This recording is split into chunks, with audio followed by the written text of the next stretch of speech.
और आंशु फराद आवांशु हो गया। शुरू करता हूँ अल्लाह के पाक नाम से जो नहायत मेहरबान रहम करने वाला, जो इज़्ज़त देने वाला, जो रिज़्क़ का रज़ाक, जिसने पैदा किया और जिसके कब्ज़े में मेरी रूह है। ये जो इल्म है ये खुदाई इल्म है और खुदा की रज़ा, उसकी मर्ज़ी के बगैर कोई भी काम नहीं होता। और ये शफ़ाई अमल जो है, जो इंसान का जो इल्म है, इंसान की जो साख्त है, उसकी जो फिजियोलॉजी है, उसकी एनाटमी है, उसकी जो पैथोलॉजी है, इसको समझना इंतहाई दुनिया का सबसे मुश्किल तरीन काम है। और इसके अंदर इतनी पेचीदगियाँ हैं, उसको समझने के लिए कई सदियाँ गुज़र गई, लेकिन अभी तक इंसान इसके अफ़हाल को समझ रहा है, इसकी साख्त को अभी समझ रहा है। और बेशुमार नित नई चीज़ें सामने आ रही हैं, क्योंकि ये तख्लीक जो है किसी इंसान की नहीं है। क्योंकि जिसने साइकिल बनाई वो साइकिल को समझता है, जिसने गाड़ी बनाई उसको गाड़ी को समझता है, और जिसने कंप्यूटर बनाया वो कंप्यूटर को समझता है। तो ये इंसान चूँकि खुदा ने बनाया, और ये इसको समझना वाकई बड़ा मुश्किल काम है। मैं अक्सर कहता हूँ कि बाज़ दफ़ा मेरे हाथों जो है वो नज़ला भी नहीं ठीक होता और कैंसर ठीक हो जाता है। तो असल में खुदा ये बावर कराना चाह रहा होता है कि अगर तू मेरी वसातत से इसकी दस्तरस हासिल करेगा तो तुझे ज़रूर मिलेगी, लेकिन तू जहाँ अपनी अक्लमंदी ज़ाहिर करेगा तो वहाँ बाज़ दफ़ा आपकी चीज़ें आपके पास साइड पे पड़ी होती हैं, आपके पास पड़ी होती हैं, लेकिन आपका उधर ध्यान ही नहीं जाता। मैंने कई दफ़ा, कई सौ दफ़ा कई दवा पड़ी होगी, 1000 दफ़ा भी पड़ी होगी, लेकिन जब भी उसको कई दोबारा पढ़ता हूँ तो उसमें से कोई नई चीज़ निकल आती है। तो एक तो जो डॉक्टर है, जो तबीब है, ये जो पावर है ना, शफाई पावर, ये बेसिकली खुदा के पास है। और खुदा किसी को वदियत करता है कि ये जो इंसानों का, दुनिया में सबसे सुपीरियर इल्म जो है वो इंसानों का इल्म है। इंसानों के बारे में जानना, उनके अंदर खराबियों को दुरुस्त करना। और अगर डॉक्टर जो है, हमारे डॉक्टर इस बात की अहमियत को जानें कि ये जो पावर है ये डेलीगेट कहाँ से होती है, ये खुदा की तरफ से होती है, तो फिर शफाई अमल आता है। तो हमें समझते हैं। और मैंने बेशुमार काबिल लोग देखे हैं जिनकी बहुत अच्छी मेमोरी है, जिनको बहुत सारी चीज़ें याद हैं, पूरे मटीरियल मेडिकल याद हैं, तो इसके बावजूद जो है ना मरीज़ उनसे नहीं ठीक होता। तो एक अलहदा एक ये सन्फ है, एक ये गुर है, ये इसको समझें, या इसको एक शफा के अमल में एक ऐसी चीज़ है कि उसके बगैर आप जितना भी मर्ज़ी है सीख लेना तो बात बनेगी नहीं। तो शफा उसी हाथ में आएगी कि जो सबसे पहले इस बात पर यकीन कर लेगा कि जो मैं करने जा रहा हूँ, चूँकि किसी इंसान को ठीक हो। और इंसान की ज़िंदगी और मौत का कोई बंदा जो है वो सबब नहीं बन सकता जब खुदा ना चाहे। तो मैं शुरू में जो कलमात पढ़ता हूँ उसका मफ़हूम भी यही है कि ये जो ज़िंदगी है ये देने वाला भी अल्लाह है, और ये ज़िंदगी लेने वाला भी अल्लाह है, और देने वाला भी अल्लाह है। तो लिहाजा हम जब भी शुरू करें, जब भी किसी का इलाज शुरू करें, तो ये इंटेंशन आपकी होनी चाहिए, ये आपकी नीयत होनी चाहिए कि शफा खुदा ने देनी है और मैं उसका एक कारिंदा हूँ, तो तब बड़े बड़े बड़े मसले हल हो जाते हैं, तब आपकी अक्ल बड़ी अच्छी काम करती है। तो कहने का मकसद है कि मैं एक नई सीरीज़ जो मैंने शुरू की थी, मैं जब इसको पढ़ता हूँ और जब मैं इसके बारे में देखता हूँ तो मैं अक्ल दंग रह जाती है कि कहाँ कहाँ इंसान को खुदा जब मारना चाहता है तो कहाँ से उसको मारता है, उसको अपने वजूद से मार देता है। उसको किसी बैक्टीरिया की ज़रूरत नहीं है, उसको किसी वायरस की ज़रूरत नहीं है, उसको किसी कातल की ज़रूरत नहीं है, छुरी की, गोली की, डंडे की ज़रूरत नहीं है, किसी सांप के कांटे की ज़रूरत नहीं है, बल्कि जब वो ऊपर से उसका काम ख़राब हो जाता है तो उसके अंदर जो खुदा ने एक निज़ाम पैदा किया है, वो उसका नाम जो है इंसान का मदाफ़ती निज़ाम है, कि जो मदाफ़ती निज़ाम आपको हज़ारों किस्म के बैक्टीरिया, हज़ारों किस्म के वायरस, एनवायरनमेंट से हज़ारों किस्म की जो फॉरेन बॉडीज़ हैं, बेशुमार चीज़ें ऐसी हैं जो इंसान को मारना चाहती हैं, उससे बचाता है। और देखें, आप रोड क्रॉस करते हैं, आप गाड़ी चलाते हैं, आप जंगलों में घूमते हैं, तो आपके अंदर इतनी सेंस होती है कि आप एक एक सेकंड से चीज़ों से बचते निकल जाते हैं। तो वो अगर एक सेकंड इधर उधर हो जाए तो गाड़ी की टक्कर हो सकती है, वो एक सेकंड इधर हो जाता है किसी बिल्डिंग से आप गिर सकते हैं, कहीं फंस सकते हैं। तो ये बड़े इतने तेज़ सेंस खुदा ने इंसानों को दिए हैं। दुनिया के सबसे सुपीरियर सेंसेस जो हैं, रिफ्लेक्सेस जो हैं, वो इंसान के पास है। तो ये तभी हादसात भी तभी होते हैं कि ये ज़रा से सेंस में इधर उधर हो जाता है कि इतना जो कहते हैं ना कंप्यूटराइज सिस्टम इतना एक्यूरेट होता है, लेकिन खुदा ने जो इंसान के अंदर कंप्यूटर फिट किया हुआ है ना, ये सबसे ज़्यादा इसके अंदर एक्यूरेसी पाई जाती है। तो ऑटोम्यून डिजीज़ हमने एक सीरीज़ जो शुरू की है, मैं इसको जब पढ़ता हूँ तो अक्ल दंग रह जाती है कि खुदा ने इंसान को अपने अंदर से कैसे, जब वो मारना चाहता है तो कैसे मारता है। दुनिया में बेशुमार पावरफुल और ताकतवर, दुनिया में मैंने हिस्ट्री पढ़ता हूँ, कब देखता हूँ तो बड़े बड़े ताकतवर दुनिया में लोग आए, फ़िरौन जैसा बंदा, और फ़िरौन एक पूरी रेस है, नस्ल है फ़िरौनों की। वो जब मैं पढ़ता हूँ तो देखता हूँ, और फिर जब खुदा उसको मारता है तो कैसे किस अंदाज में मारता है कि अकड़ रह जाती है। हलाकू खान ने दुनिया पाँव तले रोन दी, और जब उसको मारना चाहा उसने तो एक मच्छर के डसने से वो मर गया, उसको मलेरिया हुआ तो मर गया। सिकंदर आज़म जैसा इतना बड़ा फतवात करने वाला बंदा कहाँ से दुनिया सारी को फ़तह करते करते जब मरा तो उसको भी मच्छर ने काटा। छोटे से उसने मच्छर ने काटा, ना कोई तलवार थी, ना फ़ौज थी, ना कोई, सब फ़ौजों को वो रोनता जा रहा था, लेकिन जब खुदा ने उसको मारना चाहा तो मच्छर से मरवा दिया।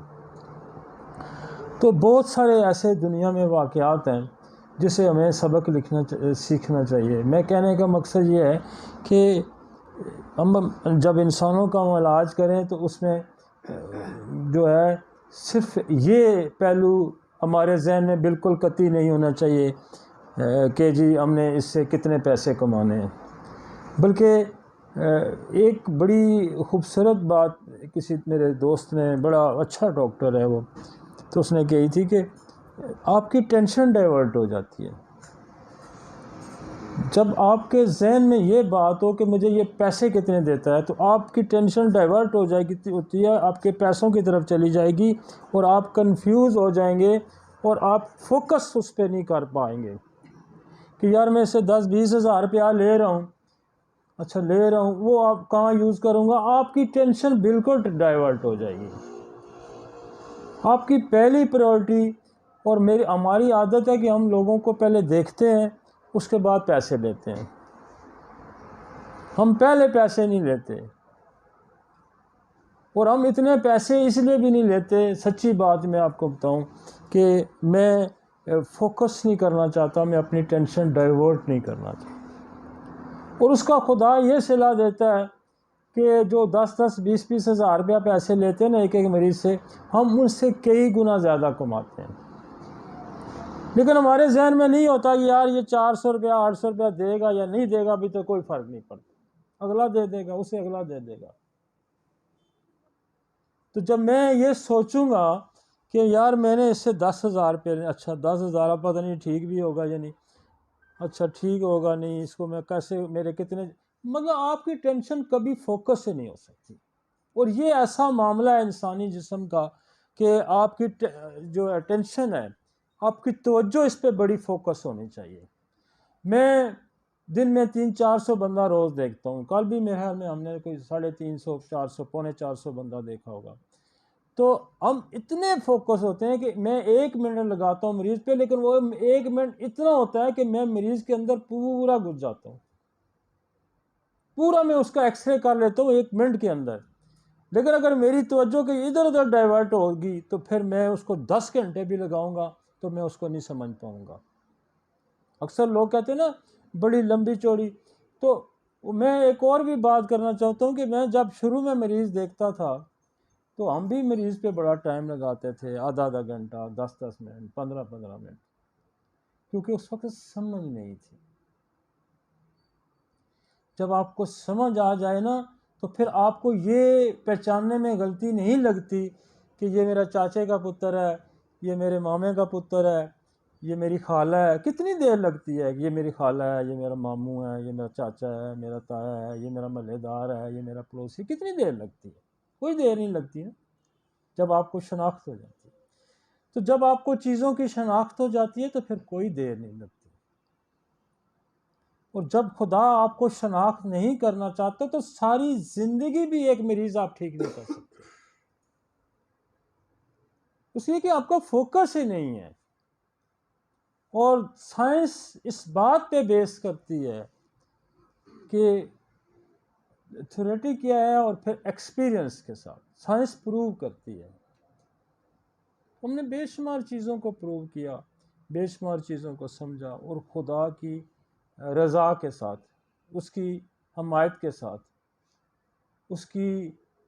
उसी की को फोकस करके तो आपको चीज़ें, जब भी आपको कोई, अब ये नई नई सीरीज़ जब मैं शुरू करता हूँ तो मेरे जहन में देखें पूरी होम्योपैथी बरादरी पड़ी थी, कब से होम्योपैथिक सिस्टम कायम हुआ, किसी का ऑटोइम्यून डिजीज़ सीरीज़ करने का जहन में भी नहीं आया हमें।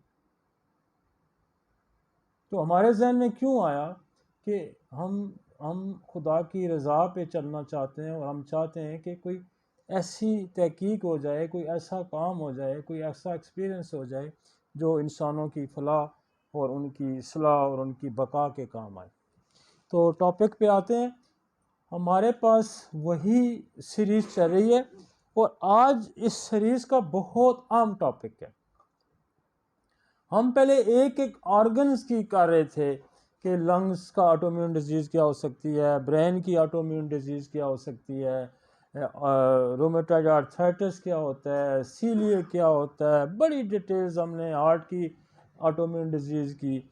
आज जो हम डिजीज़ करने जा रहे हैं इसको कहते हैं SLE, सिस्टेमिक लूपस।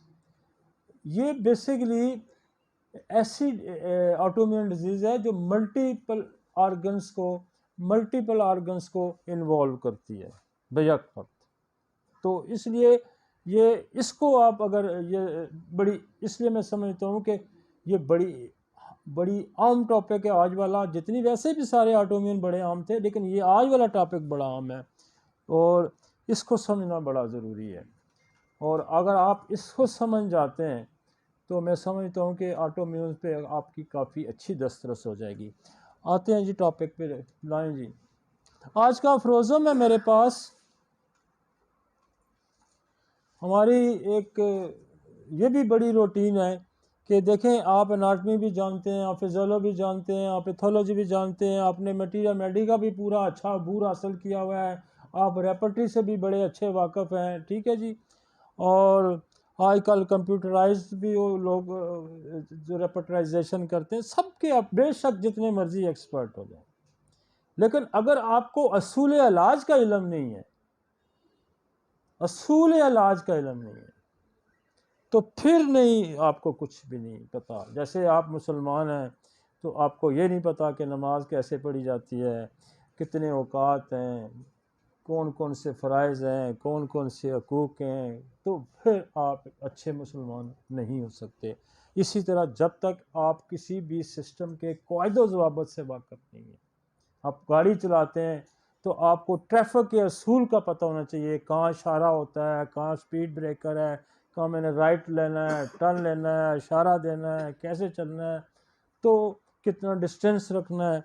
तो ये चीज़ें जब तक आपको इल्म नहीं होंगी तो आप अच्छे ड्राइवर नहीं हो सकते, आपने कहीं गाड़ी मारनी ही मारनी है। तो असूल इलाज जो है आपकी ऑर्गेनन में उसने लिखा, और बहुत खूबसूरत, मैं कहता हूँ मैं जब पढ़ता हूँ ना ऑर्गेनन तो मज़ा आ जाता है कि इतना उसने खूबसूरत लिखा है। और वो अल्लाह का बड़ा बड़ा नेक आदमी था और खुदा ने उससे बहुत बड़ा काम लिया। हनीमन जो था उससे खुदा ने बहुत बड़ा काम लिया और उसने बहुत खूबसूरत ऑर्गेनन लिखी।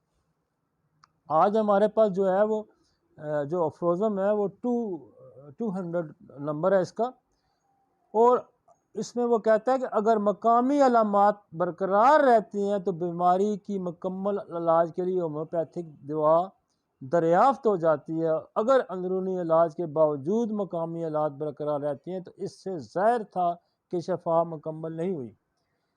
हम कोई पिछले 10-12 अफरोज़म इसी पे फोकस हैं, और इसलिए फोकस हैं कि आप ज़ाहिरी चीज़ों को ना देखें, उनके पीछे छुपी बात को देखने की कोशिश करें।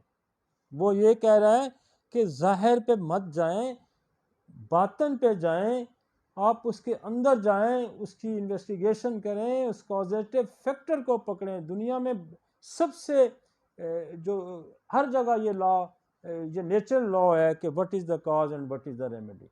कॉज क्या है उसके मुताबिक दवा क्या होगी। तो वो कहता है कि अगर मकामी अलामात बरकरार रहती हैं तो बीमारी की मुकम्मल इलाज के लिए होम्योपैथिक दवा दरियाफ्त हो जाती हैं, और अगर अंदरूनी इलाज के बावजूद मकामी इलाज बरकरार रहती हैं तो इससे ये ज़ाहिर है कि शफा मुकम्मल नहीं हुई, और अगर मकामी अलामात ख़त्म हो जाती हैं और ये बात साबित थी कि मर्ज़ का मुकम्मल खात्मा हो चुका। जब वो कहते हैं कि आप इलाज करते हैं हर तरह से, लेकिन मकामी जो जो सिम्टम्स हैं क्योंकि वो अगर बरकरार रहती हैं, अगर आप ये देखते हैं कि जो हियरिंग के बेसिकली 4 कवानीन हैं, हियरिंग लॉज उसको हम कहते हैं। वो कहते हैं कि जब शफा का अमल शुरू होगा तो अप टू डाउन होगा, सर से नीचे होगा, अंदर से बाहर का रुख होगा, और बाहर से अंदर का रुख जो है ये उल्टा रुख है, और अलामात रिवर्सल ऑर्डर में ठीक होंगी कि जब जो अलामत सबसे पहले आएगी वो जाते हुए सबसे आखिर जाएगी।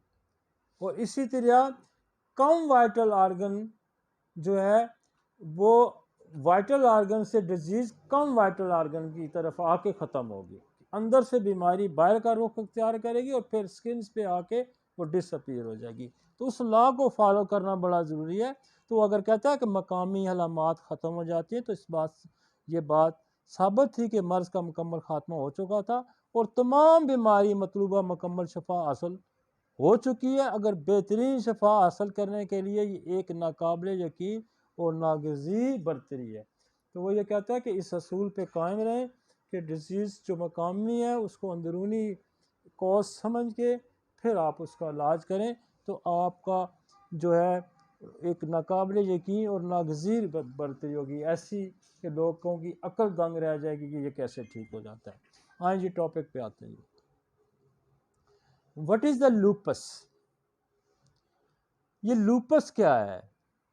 Lupus erythematosus is a chronic inflammatory disease where the immune system attack its own tissue.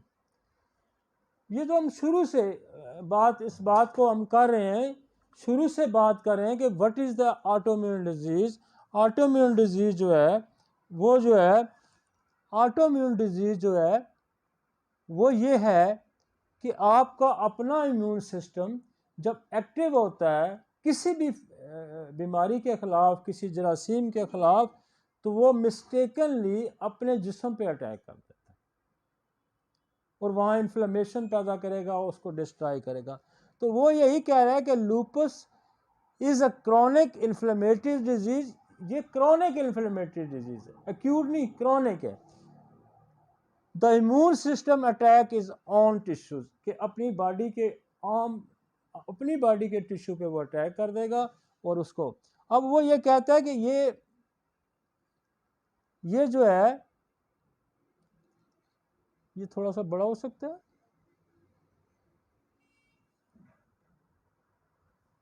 बड़ा हो सकता है।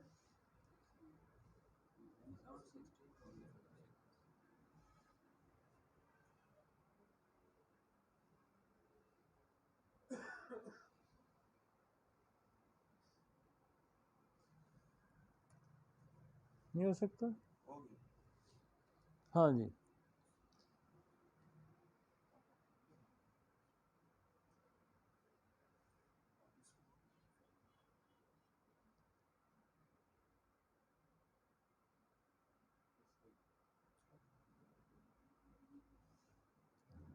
वो कहता है हर साल कोई तो जो है ना 16,000 के करीब जो है ना, वो सिर्फ एक दुनिया में अमेरिका की स्टडी उसने दी है कि ये लोग जो है ना इस बीमारी से अफेक्ट होते हैं, लूपस से। और इसमें 90% ऑफ लूपस पेशेंट जो हैं वो 15 से 40-45 साल की उम्र में होते हैं। 15 साल 90% पेशेंट जो हैं। और जो अफ्रीकन लोग हैं या जो काले हैं और ओल्ड जो अमेरिकन ट्रेडिशन है, वो जो है ना 3 टाइम जो है ना आम जो गोरे लोग हैं उनसे ज़्यादा अफेक्ट करते हैं। ये इंटरनेशनल एक डाटा है। 20% of people with lupus have of parent. 20% ऐसे लोग हैं, 20% वो लोग हैं जिनको लूपस की बीमारी होगी जिनकी फैमिली के अंदर लूपस थी, बस उनके वालदैन को लूपस थी या उनके बहन भाइयों की थी। तो 20% दुनिया में वो लोग हैं जो अपनी फैमिली इनहेरिट करता है लूपस को। 20% of people with lupus have a parents or sibling of sibling का मतलब यह है कि बहन भाई। तो वो लोग में ये एक आप समझें कि ये लूपस जो है ये एक तो इनहेरिट भी होती है और फिर फीमेल में ये ज़्यादा पाई जाती है। और एज में उसने कहा कि 15 से 44 ईयर्स तक इसके ज़्यादा चांसेस है, 90% लोग। आगे चलते हैं जी। टाइप्स ऑफ लूपस क्या है? एक तो सिस्टेमिक लूपस है। सिस्टेमिक लूपस क्या है कि मल्टीपल ऑर्गन्स इन्वॉल्व हो जाते हैं। This is the systemic lupus. इसको हम डिटेल आगे जाके पढ़ेंगे। वो कहता है ड्रग इंड्यूस लूपस है दुनिया में। वो कहता है ड्रग अब्यूज, कुछ ड्रग्स का वो जिक्र भी कर रहा है। दुनिया में इस वक्त मेडिकल साइंस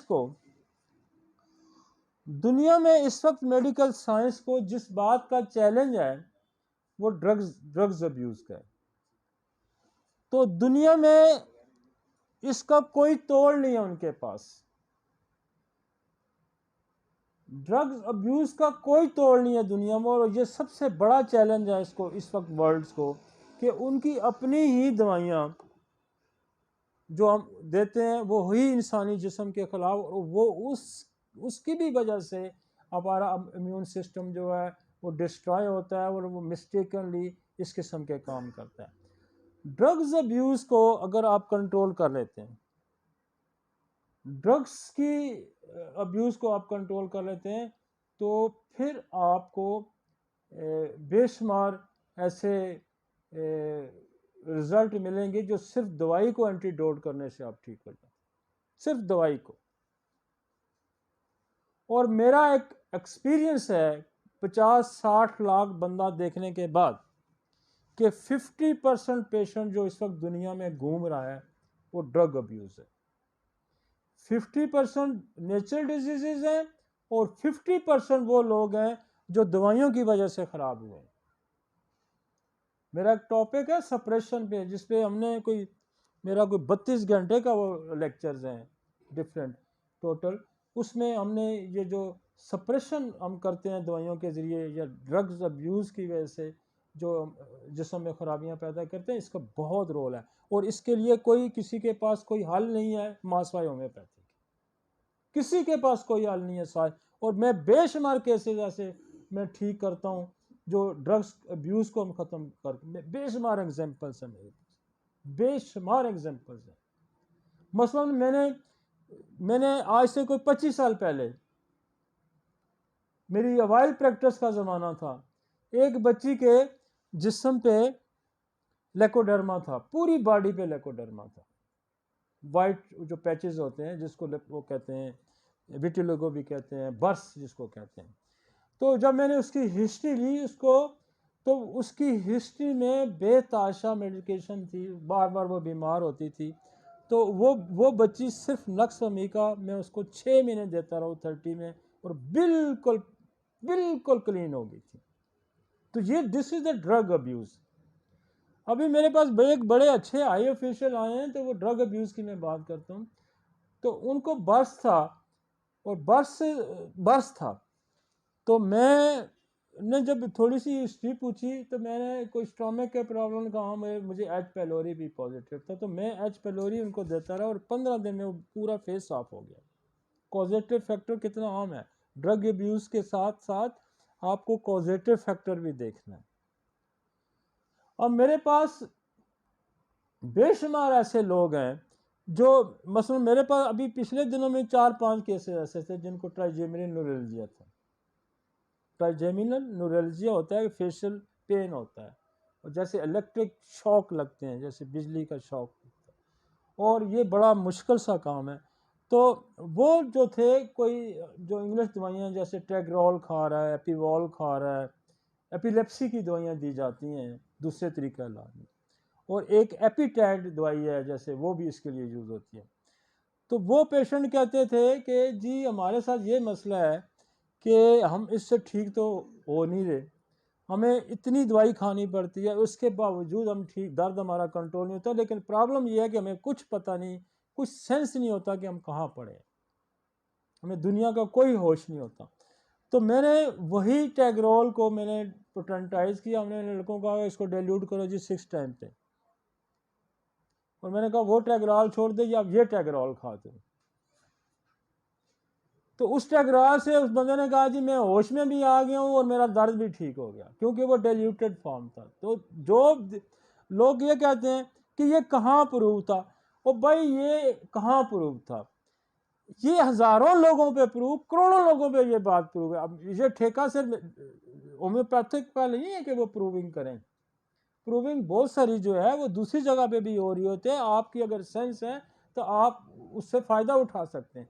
अब स्नेक प्रूविंग, बाइटिंग की प्रूविंग किया कि वो सांप डसवा के हमने प्रूविंग की है, सांप डसवा के तो नहीं प्रूविंग की, एक्सीडेंटल लोगों को, कोई कहता है मेरे सांप मुझे डसवा, मासवा हेरिंग का दिमाग खराब था कि उसने सांप को पकड़ा और उसकी सिम्टम उस पर जारी, वगरना सांप को कौन डसवाता है।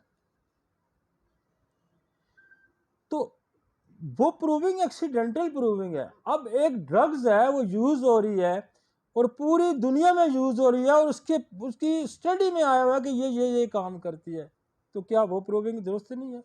वो बिल्कुल दुरुस्त प्रूविंग है। अब जैसे एक पेशेंट था, वो उसको रीनल फेलियर, उसको एपिटैट एक दवाई थी, वो हम ट्राइजेमिनल, तो हमने उसी को पोटेंटाइज किया। और मैं आपको बताऊं कि अब मैं जो हमारी अपनी बड़ी अच्छी दवाइयाँ हैं इसकी, ट्राइजेमिनल की, लेकिन जब मैं बीच में हमने पोटेंटाइज करके हम वो भी यूज़ करते हैं, तो वो रिजल्ट भी जो किसी दवाई से नहीं ठीक होते, वो एपिटैड या टैगरोल की पोटेंसी से ठीक हो जाते हैं। तो drugs abuse, drug induce lupus, गौर करें इस पे। आप मरीज की हिस्ट्री लेते हुए, इतना बड़ा ये दुनिया को चैलेंज है भाई लूपस का, मास वाए पैलिएटिव ट्रीटमेंट में एंटी इम्यूनो सिस्टम को सप्रेस करने के दुनिया में दवाई कोई नहीं है, कि आप स्वाय इसके चारा कोई नहीं है कि वो कहते हैं कि जिसके इम्यून सिस्टम को ही सप्रेस कर दिया जाए, दबा दिया जाए। तो इम्यूनो सप्रेशन किस्म की दवाइयाँ दी जाती हैं और इलाज कोई नहीं है। तो आप अगर इस पे गौर करें, इस पे गौर करें कि यार ये बंदा कहीं ड्रग्स से अब्यूज़ का शिकार तो नहीं हुआ, ना सिवाय आप लूपस ठीक करेंगे, आप बेशुमार मसाइल ठीक कर सकते हैं। आपके पास नक्स वमीका है, आपके पास पल्सरटीला है, आपके पास सल्फर है, आपके पास सिपिया है, आपके पास एलोज है, ये सारी जो हैं ड्रग अब्यूज़ को ठीक करने वाली दवाइयाँ हैं। लेकिन अगर आपके पास वो ये भी दवाइयाँ नहीं काम करती, तो उसी दवाई को जो वो खा रहा है उसी को डिल्यूट करके उसको खिला दें, फिर भी आपका मरीज ठीक हो जाए। और ये बिल्कुल खिलाफ कानून नहीं है। होम्योपैथी क्या कहती है, जब चाइना को वो प्रूव कर रहा था, फर्स्ट मेडिसिन को प्रूव कर रहा था, तो वह यही कह रहा था कि जो दवा किसी बीमारी को पैदा करती है वो उसको ठीक भी करती है। वो प्राइमरी फंक्शन है और ये सेकेंडरी फंक्शन है। और ये मैं आपको बताऊं कि आप एक क्लिनिक खोल लें, एक क्लिनिक खोल लें कि मैं दवाइयों के असरात को ख़त्म करने वाला डॉक्टर हूं, तो उस क्लिनिक पे भी रश नहीं टूटेगा। और इस प्रोसेस को, आपके पास दवाइयाँ भी, इस प्रोसेस को 5 से 7 मिनट दवाई बनाने में नहीं लगते। तो आप दुनिया में 50% पेशेंट को आप संभाल सकते हैं। होम्योपैथी बरादरी को अगर अकल से काम ले तो 50% पेशेंट, जो पूरी दुनिया की आबादी 6-7 अरब की आबादी है, इसमें से 50% पेशेंट जो हैं वो ड्रग अब्यूज़ का शिकार है। चाहे वो सेल्फ मेडिकेशन है, आप गुर्दों की स्टडी आई है कि जी सबसे ज़्यादा रीनल फेलियर किस वजह से हो रहा है, जी ड्रग अब्यूज़ से हो रहा है। तो आप वो बीमारियां ठीक करने की सलाहियत रखते हैं कि जिसने ड्रग्स हो, तो ये एक ड्रग्स इंड्यूस लूपस, समझ आ रही है जी। अब कहते हैं कैटेनियस लूपस एक होता है। कैटेनियस मीन्स के ये जो है ये स्किन पे असर करती है, स्किन पे रैश आएगा, ये नज़र आएगी तो स्किन पे रैश आएगा। तो इसकी डिटेल भी आगे आ जाएगी कि उसकी साइन सिम्टम कहती है। और फिर एक और टाइप है इसकी, न्यूनेटल लूपस। बच्चा, जिस माँ को लूपस होगी उस बच्चे के अंदर लूपस शिफ्ट हो जाती है। तो वो इनहेरिटेडली, जैसे उसको हम उसकी माँ को ट्रीट करेंगे, जैसे उसकी माँ के कॉजेटिव फैक्टर को देखेंगे, और फिर हम यहाँ कार्सिनोसन का इस्तेमाल करके जो माँ की दवाई बनती है उस बच्चे को देंगे, तो वो बच्चा ठीक हो जाएगा। ठीक है जी, आगे चलते हैं। The type of lupus, they are of 4 types है उसमें, जिसने कहा discoid lupus. Usually discoid lupus भी वो कौन सी है, वो भी कैटेनियस लूपस का नाम दूसरा है। पॉपुलर जो है स्किन की जो लूपस होगी उसको कैटेनियस लूपस कहते हैं, लेकिन इसको डस्कॉइड लूपस भी कहते हैं। Usually affect the skin, hence known as a cutaneous lupus. Drugs ये मतलब जो स्किन पे ज़ाहिर होगी। तो आपको ये मल्टीपल ऑर्गन्स के अंदर आपको लूपस नज़र आएगी, तो स्किन पे जो आएगी उसको आप कहेंगे कि ये कैटेनियस लूपस है। और उसके बाद ड्रग इंड्यूस लूपस आएगी।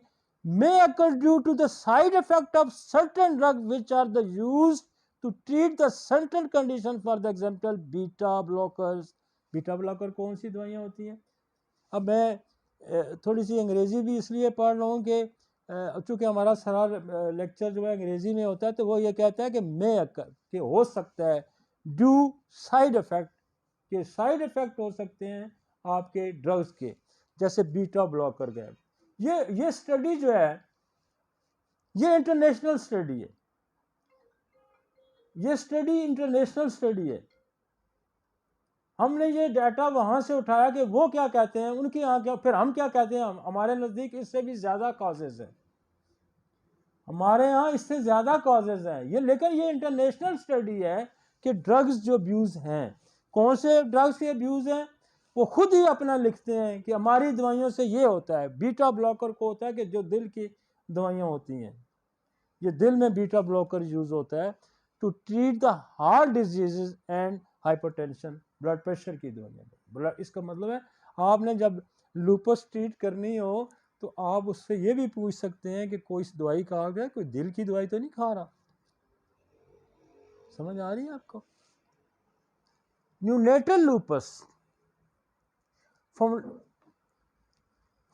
इन द न्यू बॉर्न बेबी, कि वो कहता है कि उन लोगों में मिली है जो नए बच्चे, जो छोटे बच्चे जो पैदा होते हैं, whose mother have the disease, कि उनकी माँ को ये डिजीज थी, and is of the rare type of it can cause, वो कहता है ये रेयर है कि उस बच्चे का काज हो जाए कॉम्प्लिकेशन ऑफ बर्थ और मे कॉज ए सीवियर हार्ट डिफेक्ट। तो कोई हार्ट डिफेक्ट भी हो सकता है उसके बच्चे को जिसकी माँ को लूपस थी, और कोई और सीवियर इफेक्ट्स भी हो सकते हैं। Systemic lupus erythematosus is means causes multiple organ system of the body to get inflamed। अब जो SLE है ये सारी ऊपर लूपस है, तो SLE जो है जिसको सिस्टेमिक लूपस कहते हैं, वो कहता है ये मल्टीपल ऑर्गन को पे अटैक करेंगे। इसमें लंग्स भी इन्वॉल्व होगा, इसमें हार्ट भी इन्वॉल्व हो सकता है, इसमें जोड़ भी इन्वॉल्व हो सकते हैं, इसमें किडनी भी इन्वॉल्व हो सकती है। ठीक है, और आपने इसको देखना है कि क्या लूपस है, और बाद दफ़ा लेबल हुए लोग आते हैं कि ये लूपस है, सिस्टेमिक लूपस है। तो क्या करें जब सिस्टेमिक लूपस है तो क्या करें? आगे चलते। व्हाट कॉजेज आर लूपस, ये बड़ा हो सकता है।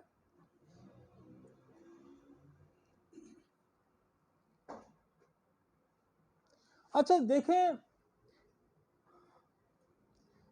ओजोन की जो लहर है ये कमजोर हो रही है, और उससे अल्ट्रावायलेट रेज बाज़ इलाकों में बहुत तेज आ रही है। समझ आ रही है आपको? ये इंटरनेशनल स्टडी हुई है कि अल्ट्रावायलेट रेज जो हैं, जो सूरज की छाएं हैं, वो स्किन पे जब पड़ती हैं तो उसका भी रिफ्लेक्ट है कि वो लूपस हो सकता है। हमने पहली दफ़ा, जो मेरे कई दोस्त हैं, जो कि मैं खुद भी हाइकिंग करता हूँ, मेरे कई दोस्त हैं जो K2 वगैरह इधर उधर जाते हैं, तो वो जब वापस आते थे तो क्या काले स्याह हुए आते थे, तो उनको ये अल्ट्रावायलेट रेज वहाँ मिलती हैं। तो ये मोस्ट कॉमनली ब्रेन का और स्किन का कैंसर पैदा करती हैं अल्ट्रावायलेट रेज। इसीलिए, और ये भी हमारे पास बड़ा आज है कि हमने सूरज की रोशनी से, हमारे पास मेडिसिन है सोल जिसका हम इस्तेमाल करते हैं। फिर सूरज की रोशनी से हमारे पास, सूरज इफेक्ट करने से जो हमारे पास नेट्रियम और बहुत अच्छी है। हम अब मरीज से ये पूछते हैं कि आपको सूरज की धूप चुभती है, तो वो कहता है, अब लूपस में देखें, अगर उसको सूरज की रोशनी अफेक्ट कर रही है तो आपके पास सोल दवाई है, उसके पास सूरज की रोशनी अफेक्ट कर रही है तो आपके पास नेट्रियम में बहुत टॉप की मेडिसिन है, और मैं आपको बताऊंगा ये कभी फेल नहीं होती। जितनी एग्रीवेशन स्किन की या एनी डिजीज की, किसी भी डिजीज की एग्रीवेशन सन लाइट से अगर होती है तो नेट्रोमियल कमाल है। फिर इसी की फैमिली में से नेट्रोम कार्ब बड़ी कमाल है, फिर ग्लोनाइन बड़ी कमाल है, फिर एलिबोरस बड़ी कमाल है। मैंने सनस्ट्रोक भी देखे ना, सूरज की अल्ट्रावायलेट, तो सनस्ट्रोक के हमने बेशुमार केसेस जो है ना, ऐसे केसेस के बिल्कुल लाइलाज हो जाते थे, जिसको कोई समझ बूझ नहीं लगती थी कि हम कहाँ बैठे हैं, सिर्फ सनस्ट्रोक की वजह से, हीट की वजह से। इनको कहते हैं हीट लग गई, तो उनको मैंने एलिबोरस से ठीक किया, नेट्रोकार्ब से ठीक किया। एक बड़ा केस ऐसा था कि एक केस मेरे पास आया, वो तकरीबन 6 महीने से ना, वो उसको कुछ पता नहीं था, वो यूं करता था, यूं करता रहता था बैठा, और बड़ी अच्छी फैमिली का बंदा था, और मेरे बड़े जानने वाले भी थे, लेकिन मेरे पास वो पता नहीं क्यों वो किसी स्पेशलिस्टों के आते चढ़ते थे। लेकिन उसको जब मैंने हिस्ट्री में कहा था, मैं कश्मीर में गर्मी में जा रहा था, तो मैं वापस आया तो मेरे साथ हुआ। तो मैं यकीन माने उसको वहाँ बैठे बैठे पहले मैंने नक्स पर क्या दी और फिर मैंने उसको एली बोरस दी। और मैंने कहा कि ये 200 में 3-4 दफ़ा 5 दफ़ा दिन में दें, और मुझे क्योंकि उसकी हालत बड़ी ख़राब थी, तो मैंने कहा यार मुझे 2 दिन में दिखा देना। और 2 दिन बाद जब वो आया तो बिल्कुल वो ठीक था। तो वो कह रहे थे कि यार हम 6 महीने के इधर उधर घूम रहे हैं, लेकिन हमारा कोई बस नहीं चल रहा था। तो कितनी खूबसूरत साइंस है ये कि इतनी इमीडिएट। तो हमारा वो कहते हैं ना, ये ट्रिगर होती है, किससे ट्रिगर होती है? सनलाइट से ट्रिगर होती है। वो ही कहते हैं ना, ल्यूपर्ड is autoimmune which means that body's immune system is attacked. अब वो कहता है कि what is cause of the lupus, कि वो कहता है कॉज वही है जिसको मैं बार बार, मैं तो पिछले 6 महीने से ये मेरा वेला 7 महीने से चल रहा है कि what is the autoimmune disease, what is the autoimmune disease, what is the autoimmune disease. अब एक सनलाइट का पेशेंट जो है, सनलाइट एक्सपोजर से उसको अगर ऑटोम्यून डिजीज होती है, तो आपके पास मज़े की दवाइयाँ है ना, मज़े की दवाई, और आप ठीक भी करते होंगे। लेकिन लोगों को ये नहीं पता कि ये ऑटोम्यून भी हो सकती है। आगे चलें जी।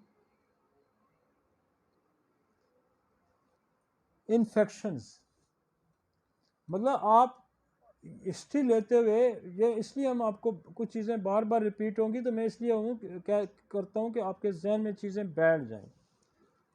अब वापस आ जाएं जी, आप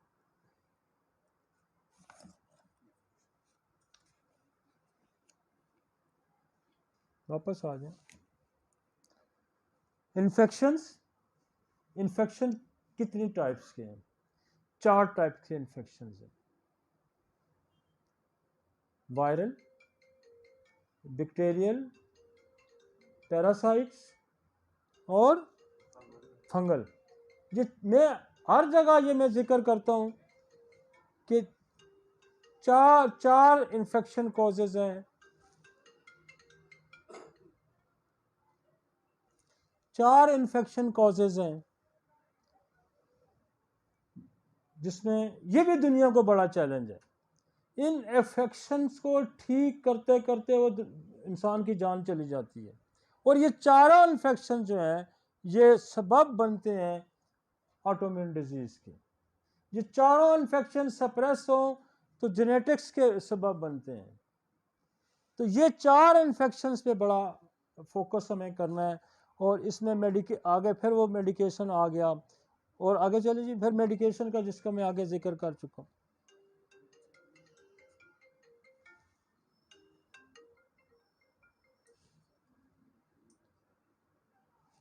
तो रिस्क फैक्टर क्या कहता है कि मोस्ट कॉमनली, ऊपर करें जी, ऊपर करें,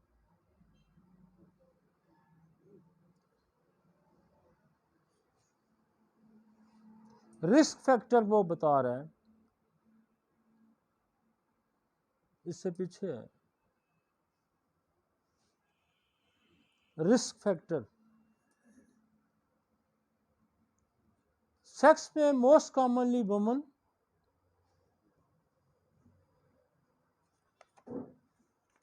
सेक्स में मोस्ट कॉमनली वुमन आ गया।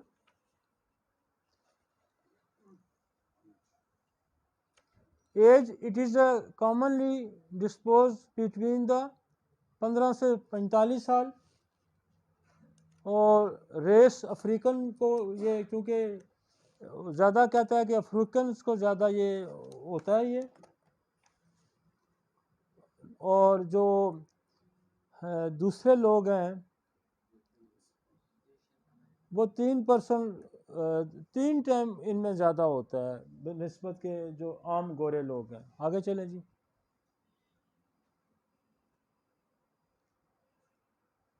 आप नॉर्मल पे आ जाए, उस पर ले आए मुझे, अगली स्लाइड पे आए।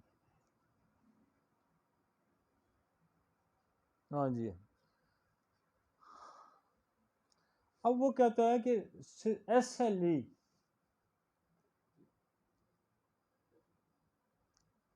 इसके जैसे मैंने आगे आपको बताया कि इन्फेक्शन फैक्टर कौन कौन से हैं, कौन कौन से मेन कॉजेज हैं बैक्टीरियल इन्फेक्शियस डिजीज में। वायरसेस, जहाँ उसने कुछ वायरसेस लिखे हैं, लेकिन वायरसेस और भी हो सकते हैं। यहाँ कुछ वायरस लिखे हैं, वायरसेस और भी हो सकते हैं। मसलन HERVS वायरस है, EBV वायरस है, PVB वायरस है, साइटोमेगेली वायरस है और HIV वायरस है, एड्स का जो वायरस है। अब वायरस जो है हेपेटाइटिस C का भी हो सकता है, हेपेटाइटिस B का भी हो सकता है, एनी टाइप ऑफ वायरस भी हो सकता है। लेकिन आपके लिए एक इंडिकेशन है कि ये वायरस, उनकी अपनी स्टडी है कि ये वायरस है, लेकिन वायरस हमने अपनी प्रैक्टिस में देखा है कि बेशुमार वायरस हो सकते हैं। अब बैक्टीरिया जो है वो बहुत कॉमनली, स्पेशली लूपस में, SLE में जो बैक्टीरिया बहुत कॉमन आया है वो एक तो ट्यूबरकुलोसिस है, TB। और मैं आपको कई ज़मानों से ये कह रहा हूँ कि कई ज़मानों से मैं ये बात कर रहा हूँ कि TB जो है वो बहुत सारी बीमारियों की वजह है। TB आपके इम्यून सिस्टम को डिस्ट्रॉय कर देती है। TB और TB का ट्रीटमेंट, जो TB की दवाइयाँ हैं वो भी बहुत ज़्यादा इफेक्टिव हैं। और हमने ट्यूबरकुलोसिस के लिए तो मैंने बहुत काम किया है, बहुत बेतहाशा काम किया है, और इस पे हमने बड़े डिटेल लेक्चर्स भी किए हैं। मेरे साथ डॉक्टर शहजाद होता था, वो जो TB अस्पताल शामली का वो हेड था, तो उसके साथ भी मिल भी हमने बड़ा काम किया। TB बहुत सारे इन्फेक्शंस का बड़ा काज है। और ये देखें कि यहाँ उन्होंने 2 बैक्टीरिया डाले हुए हैं, एक ट्यूबरकुलोसिस डाली है और एक H. पाइलोरी डाली है। H. पाइलोरी जो है बेसिकली स्टमक का बैक्टीरिया है, जैसे मैंने अभी भी आपको एक केस का जिक्र किया।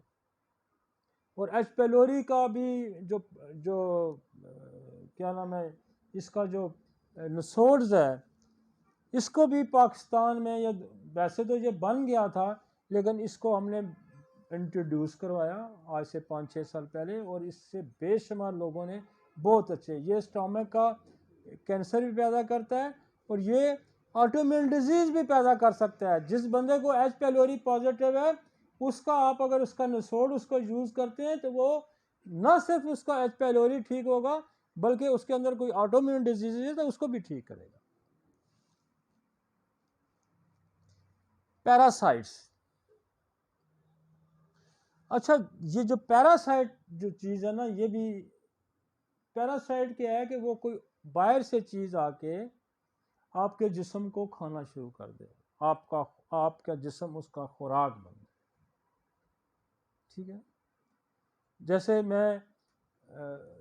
मैंने पीछे हमारा एक अपना, वैसे हमारा वो वीकली भी एक प्रोग्राम चल रहा होता है, उसमें भी मैंने एक मेडिसिन आ गई थी स्टेफिसाइगेरिया, तो उस पर मैंने कुछ बोला, तो मैं कह रही ये एंटी पैरासाइट है।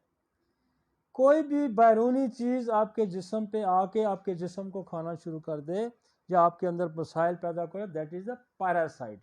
अब पैरासाइट क्या होते हैं कि इसने लिखा है हेलमिंथ डिजीज़।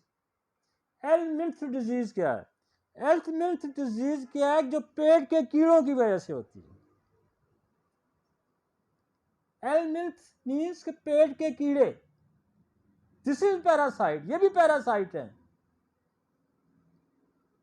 हमारे पास सबसे ज्यादा अच्छी मेडिसिन है पैरासाइट्स की।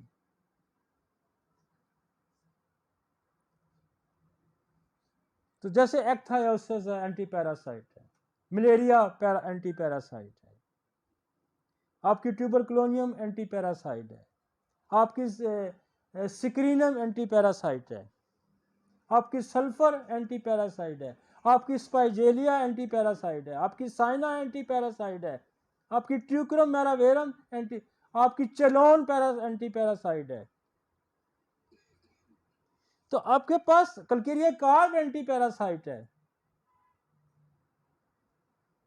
तो आपके पास, आपने कभी ये सोचा होगा कि पेट के कीड़े भी लूपस पैदा कर सकते हैं? This is the international study. हमने बेशुमार फिट्स के केसेस जो हैं वो साइना से ठीक किए, हमने बेशुमार बेड वेटिंग के केस साइना से किए, हमने बेशुमार जो एनीमिया के केस साइना से ठीक किए, हमने बच्चों को चिड़चिड़े बच्चे, ऑटोम्यून बच्चे, सॉरी जो बच्चे होते हैं हाइपर एक्टिव बच्चे, हमने साइना से ठीक किए। हमने जो क्या ऑटिस्टिक बच्चे साइना से ठीक किए। भाई आपकी ग्रिप होनी चाहिए ना। अब इसका पेशेंट जब आपके पास आता है, बच्चा भी आता है, तो क्या होगा, उसकी स्किन बड़ी लीन होगी, बिल्कुल कमज़ोर सी स्किन होगी, पीला सा होगा, आंखों के नीचे सर्कल नज़र आएगा। माँ से आप पूछेंगे तो क्या टीथ ग्राइंड करता है, कहती है हाँ जी करता है। नोज़ फिंगरिंग करता है जी करता है। रात को सोते हुए या वैसे आपने इचिंग, एनल इचिंग उसको होती है जी, होती है, या बहुत ज़्यादा खाता है या बहुत ज़्यादा। तो 3 चीज़ों से साइना तो बेताशा बच्चों में मिलती है। आप साइना दें, उसकी HP भी ठीक हो जाएगा, उसकी सारा, अगर उसको ऑटोइम्यून है तो वो भी ठीक हो जाएगी। अब स्पाइजेलिया बहुत अच्छे कीड़े निकालती है, ट्यूक्रम मैरम बहुत अच्छा कीड़े निकालती है, ट्यूबरक्लोनियम बहुत अच्छे कीड़े निकालती है, सल्फर बहुत अच्छे कीड़े निकालती है। कोई भी दवाई कीड़े नहीं निकालती तो आप सिक्रीनम दे के दवाइयाँ दे सकते हैं। आपके पास बड़ी अच्छी लिस्ट है। आपके पास सबा डीला है, कीड़े निकालती है। आपकी सबा डीला की तरफ आपका कभी ध्यान ही ना। बोरक ने दूसरी लाइन में लिखा है एस्कार्डिस।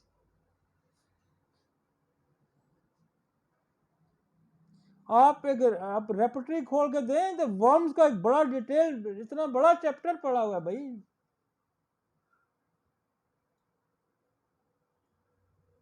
तो आप इलाज उस मर्ज का करने जा रहे हैं जो दुनिया में जिसका इलाज ही नहीं है। तो आपका एक सवाल जो है वो उसकी जिंदगी बंदे की बदल सकता है कि कहीं ड्रग्स अब्यूज है, कहीं सन एक्सपोजर है, पेट में कीड़े हैं, पैरासाइट्स हैं,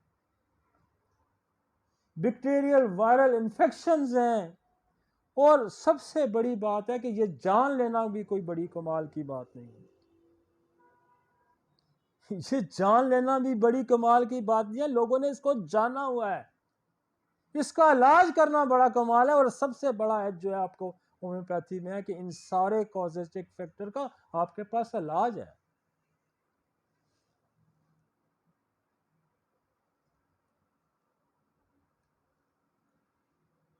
पैरासाइट, एक पैरासाइट देखे ना, पेट के अंदर कितने पैरासाइट्स हैं, और कितनी दवाइयां हैं आपके पास।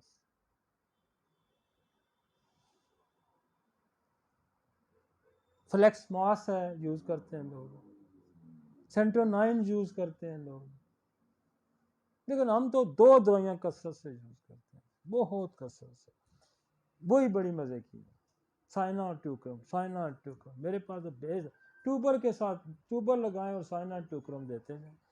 कोई फंस जाए तो साथ से क्रीम लगाए। ये 2 ही 80-90% केसेस फारग कर देती है। टॉप पे साइना है और ट्यूक्रम मैरम भी उसके बाद का उसका नंबर आता है। उसके बाद देखें ये पैरासाइट्स में आपके पास टॉक्सोप्लाज्मा है, ये भी पैरासाइट है। प्लाज्मोडियम है, प्लाज्मोडियम क्या है, ये मलेरिया का पैरासाइट है। आपके पास कितना मलेरिया का पैरासाइट भी ठीक कर सकते हैं। आपके पास ट्यूबर है, आपके पास मलेरिया है, आपके पास चाइना है, आपके पास नेट्रम है, आपके पास चाइनम सल्फ है। लेशमीनिया, लेशमीनिया भी पैरासाइट है, और आप एंटी पैरासाइट से लेशमीनिया को भी ठीक कर सकते हैं। ये स्पेशली इधर सरहद के इलाके में काफ़ी है ये लेशमीनिया। तो आपके पास पैरासाइट का कंसेप्ट है। आपके पास अगर पैरासाइट को आप समझते हैं, फिर इमोशनल पैरासाइट्स हैं। एक मुलाजिम है तो उसका जो बॉस है वो भी उसके लिए पैरासाइट है। उसके साए के तले उससे डरता है। एक सांस के नीचे बहू है, उस बहू के ऊपर सांस भी पैरासाइट है। मोहल्ले का बदमाश भी आप पे पैरासाइट है। और आपके बच्चे भी बाद दफा आप पे पैरासाइट के, जो भी आप कमाते हैं वो खा जाते हैं आपको खून। तो पैरासाइट्स भी फिजिकली एंड इमोशनली भी पैरासाइट्स हैं।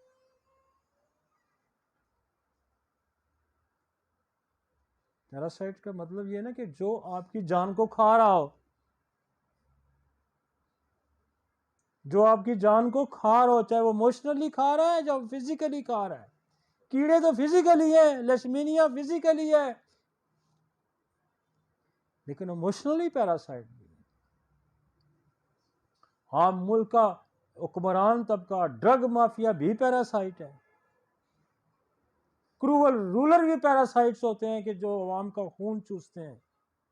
अब जरूरी नहीं कीड़े आपका खून चूसते हैं, तो ये भी आपका खून चूसते हैं। महल्ले का बदमाश भी आप पैसे लेके निकलते हैं तो आपसे ले लेता है शाम को, वो भी पैरासाइट है। तो उसके लिए देखें, इमोशनल पैरासाइट के लिए हमें जैसे स्टैफी से गेड़िया दें तो उठ के खड़ा हो जाता है? तो हम अगर पैरासाइट का इलाज करना जानते हैं, इसका मतलब है हम ऑटोइम्यून भी ठीक कर सकते हैं, हम उसका एनीमिया भी ठीक कर सकते हैं, हम उसके इमोशनल सप्रेशन को भी ठीक कर सकते हैं। तो यू मस्ट टू नो कि कौन कौन से पैरासाइट्स हैं जो, और मैं आपको बताऊं कि इसका बड़ा रोल है पैरासाइट्स का। और मैं पिछले 25-30 साल से मेरी गर्दान है कि यार फोकस करें, वायरस पे फोकस करें, बैक्टीरिया पे फोकस करें, पैरासाइट पे फोकस करें, फंगस पे भी फोकस करें। फंगस जब आपको, फंगल डिजीजेज भी बेशुमार जो है ऑटोइम्यून डिजीज पैदा करती हैं, तो फोकस करें, समझें बेहतरीन तबीब कौन है, बेहतरीन डॉक्टर कौन है, जिसकी सोसाइटी की नस पे हाथ है। इस वक्त दुनिया में क्या हो रहा है, इस वक्त दुनिया को क्या क्या चैलेंजेस हैं, इस वक्त दुनिया की तिब को क्या चैलेंज है। मेरा अर्बन एरिया का बच्चा जो है वो ज़्यादातर नक्स व मीका का मरीज़ है, वो ज़्यादातर सेक्सुअल ट्रांसमिटेड डिजीज़ का मरीज़ है, और वो ज़्यादातर इमोशनल सप्रेशन का मरीज़ है। तो मेरी अगर उस पर नज़र नहीं है तो मैं उसका इलाज क्या करूँगा? इस ज़माने में आपकी अगर नस पे हाथ होना चाहिए ना। आज से 200 साल पहले, आज से 400 साल पहले मसाइल कुछ और थे, आज मसाइल कुछ और है। आने वाला जो ज़माना है उसके मसाइल कुछ और होंगे। आने वाले ज़माने में भी आपको बताऊं कि ये सारे चैलेंजेस होंगे। ड्रग अब्यूज़ का चैलेंज आपके सामने होगा, इन्फेक्शियस डिजीज़ का चैलेंज आपके साथ में होगा, आपको आपके पास एनवायरमेंटल चैलेंज बहुत बड़ा आइंदा होगा कि हमारी बेशुमार जो स्किन की डिजीज़ हैं, जो ऑटोइम्यून डिजीज़ है स्किन की, मोस्ट कॉमनली जो है वो, मेरी रिसर्च है हज़ारों मरीजों पे कि हमने उसको पेट्रोलियम को पकड़ा है। We are surviving in the petroleum जो प्रोडक्ट्स हैं, हम उसके अंदर रह रहे हैं, और उसके अंदर ही सोराइसिस बना रहा है, वो वही जो है आपका एक्जिमा बना रहा है, वही ऑटोइम्यून डिजीज भी पैदा कर रहा है। एक ये भी बड़ा फैक्टर है, एनवायरमेंटल फैक्टर। तो हमने तो बड़ी बड़ी नज़र रखी, और ये खुदा का करम है कि हमने इस ज़माने में वो मसाइल पकड़े हुए हैं जो किसी के ध्यान भी नहीं उस तरफ जाता। और ये मेरी बड़ी स्टडी है पेट्रोलियम पे। हम सोराइसिस हम पेट्रोलियम से ठीक करते हैं, और बहुत अच्छी ठीक करते हैं।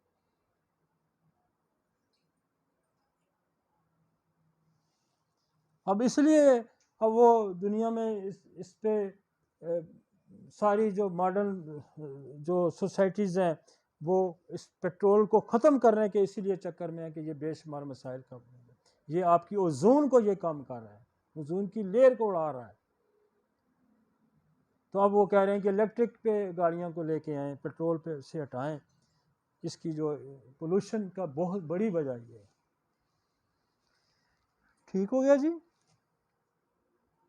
SLE समझ आ रही है कुछ? असल में मैं साथ साथ दवाइयों की भी मैंने लिस्ट एक रखी हुई है आगे, लेकिन दवाइयाँ मैं यहाँ साथ साथ भी बोली जा रहा हूँ कि आपको ज़्यादा समझ आएगी कि मैं इसके साथ साथ आपको।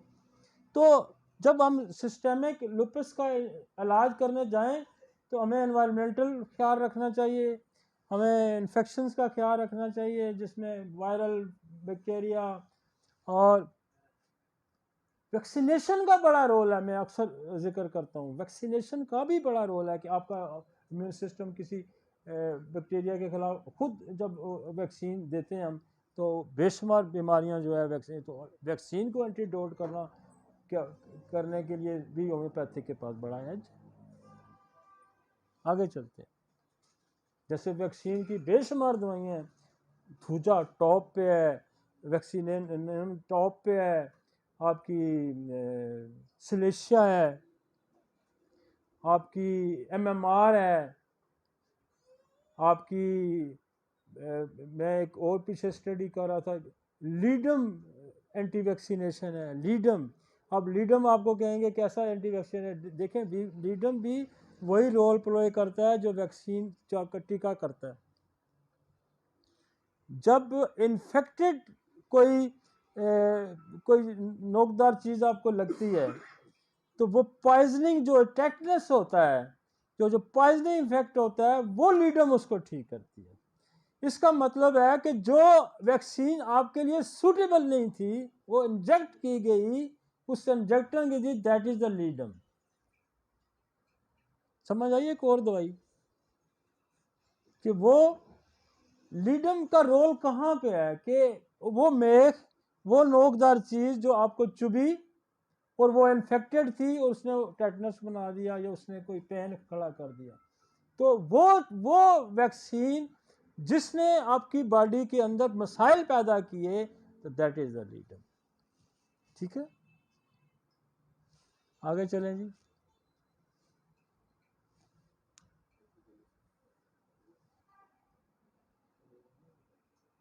अगली स्क्रीन आ जाए। एक और बड़ा कॉज है, कॉज ये है कि एक प्रोसेस है, वो अल्ट्रावायलेट रेस का, तो मैं स्मोकिंग भी एक कॉज से बताया, drugs and other genetic environmental insult है, स्मोकिंग भी एक कॉज है। और स्मोकिंग की कॉज को, स्मोकिंग एक ऐसा कॉज है जो लूपस भी पैदा कर सकती है, स्मोकिंग एक ऐसा कॉज है जो आपको कैंसर भी पैदा कर सकती है और कैंसर करती है। और मैंने बेताशा जो माउथ कैंसर के लोग जो हैं वो हमने टोबैको से ठीक किए। लिहाजा स्मोकिंग भी कॉज है, ड्रग्स भी, अदर जेनेटिक एनवायरमेंटल इंसल्ट्स भी हैं। एक प्रोसेस है जिसको एपोप्टोसिस प्रोसेस कहते हैं। एपोप्टोसिस प्रोसेस क्या है? एपोप्टोसिस प्रोसेस ये है कि जब आपका एक हमारे सिस्टम के अंदर मौजूद है कि जब आपकी सेल की डेथ होती है तो वो डेथ जो है सेल की, उसको रिमूव करने का एक प्रोसेस है कि सेल डेथ हुई फिर वहाँ से शिफ्ट हो गया, डेथ हुई फिर वहाँ से, वो प्रोसेस है कि वो सेल नया आ गया, पुराना सेल डिस्ट्रॉय हो जाता है, जिसको कहते हैं एपोप्टोसिस। एपोप्टोसिस का जो होता है कि जब वो प्रोसेस सही रेगुलेटरी नहीं होगा, वो प्रोसेस जो है वो उसको क्लीन नहीं करेगा और नए सेल को जगह नहीं हुआ तो वो क्या होगा, वो डिपॉजिट होता जाएगा। जब डिपॉजिट होता जाएगा तो हमारे जो इम्यून सिस्टम है वो कहेगा कि ये कोई फॉरेन बॉडी पड़ी है तो उस पर अटैक करेगा। जब उस पर अटैक करेगा तो उसको मारेगा तो साथ हेल्दी सेल को भी मारेगा। ये एक हमारी नई दवाई प्रूव होके आई है, उसको कहते हैं कार्सिनोसन स्ट्रोमा। कार्सिनोसन स्ट्रोमा, कार्सिनोसन स्ट्रोमा ये है कि वो ये सेल को डिपॉजिट करता है, इसको कार्सिनोसन स्ट्रोमा कहते हैं। ये बेसिकली फंगल की वजह से भी ये डिपॉजिट होता है, फंगल इन्फेक्शन की वजह से। कि सेल जो है वो शिफ्ट नहीं हो रहा ग्रेव यार्ड में और नए सेल को जगह नहीं दे रहा और वहाँ सेल, इसको स्टोमा कैंसर कहते हैं। ये प्रॉब्लम अगर भी होता है तो फिर भी SLE हो सकती है।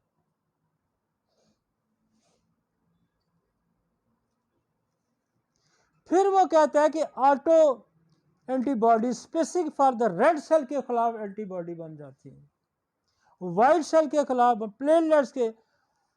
तो अपोजोनोइस these cells and promote their phagocytosis in the lysis। तो वो फिर जो है ये सारा प्रोसेस जो हमारा ये है ये ख़राब हो जाएगा। लिहाजा इससे भी आप इतना कंक्लूड करके जहन में रखें कि हमारे जो एक जेनेटिक ये इशू है कि हमारा ये एपोप्टोसिस प्रोसेस जो है, हमारे एक सेल के डेथ के बाद दूसरा सेल नया आता है और वो वहाँ से रिमूव होता है। ये कंटिन्यूसली बॉडी के अंदर प्रोसेस है और ये प्रोसेस जब डिरेंज हो जाएगा तो वहाँ डिपॉजिट हो जाएगा। वो मिस्टेकनली ये कहेगा कि आपके घर के बाहर कोई बंदा खड़ा है, आप कहेंगे यार ये बंदा क्यों खड़ा है, मारो इसको, हट नहीं रहा, तो मिस्टेकनली अटैक करेगा। तो फिर क्या करेगा, हो सकता है वो किसी और बंदे को भी मार दे। तो ये भी एक कॉज है। ये पैथोजेनेसिस है। इसको इस पैथोजेनेसिस क्या होता है कि बीमारी कैसे जनरेट होती है, कैसे जनरेट होती है बीमारी, कैसे बीमारी पैदा होती है, ये वजूहात हैं बीमारी पैदा होने की। इसको कहते हैं पैथोजेनेसिस कि बीमारी कैसे पैदा होगी। बीमारी स्मोकिंग से पैदा हो सकती है, बीमारी ड्रग अब्यूज़ की वजह से पैदा हो सकती है, बीमारी जो है वो आपका इस प्रोसेस के वजह से हो सकती है, बीमारी पैरासाइट की वजह से होता है। जब मैंने कहा कि पेट के कीड़े हैं और पेट के कीड़े जो हैं पैरासाइट हैं, बांधा कहते हैं यार पैरासाइट है तो इसको लूपस भी हो सकता है। तो लॉ ऑफ सिमिलर ये है, द लॉ ऑफ सिमिलर ये है कि बीमारी क्या है। आप ये समझना ही नहीं चाह रहे कि बीमारी क्या है, और इसके आप ये समझना नहीं चाह रहे बीमारी क्या। आप एक कानून का, आपका बेसिक कानून का एक हिस्सा ही आप नहीं समझना। वो समझेंगे तो इलाज करेंगे। एक बंदा भूखा है, वो भूखा क्यों है, वो लुट जाता है, वो काम नहीं करता, क्यों भूखा है भाई। जब इसको आप उसको ये नहीं समझ पाएंगे ये इसकी पुअरिटी की वजह क्या है, तो आपको उसका फिर उसकी उसकी गुर्बत कैसे, पैसे देते रहेंगे तो वो उसको उससे कोई और लेके जाता रहेगा।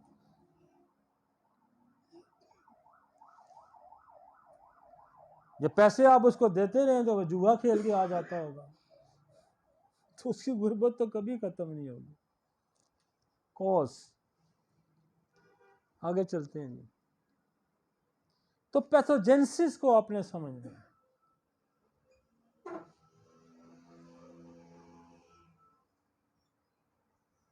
अगली स्लाइड लाएं। नहीं, एक पर रखो रखो रखो रखो रखो रखो रखो। पैथोजेनेसिस फिर एक दफा वो कह रहा है कि what is the genes. First pathogenesis क्या है। पहली वजह यह है कि जो लोग कमजोर जीन के लेके पैदा होते हैं, जेनेटिक डिसऑर्डर्स, जिसके वालिद को टीबी थी, जिसके वालिद को कैंसर था, जिसके वालिद को शुगर थी, जिसके वालिद को कोई सोराइसिस थी, जिसके वालिद को लूपस थी, वो डिफेंस मैकेनिज्म वीक लेके पैदा हुआ। This is the genetic dysfunction. उसके अंदर जीन के अंदर खराबी हुई,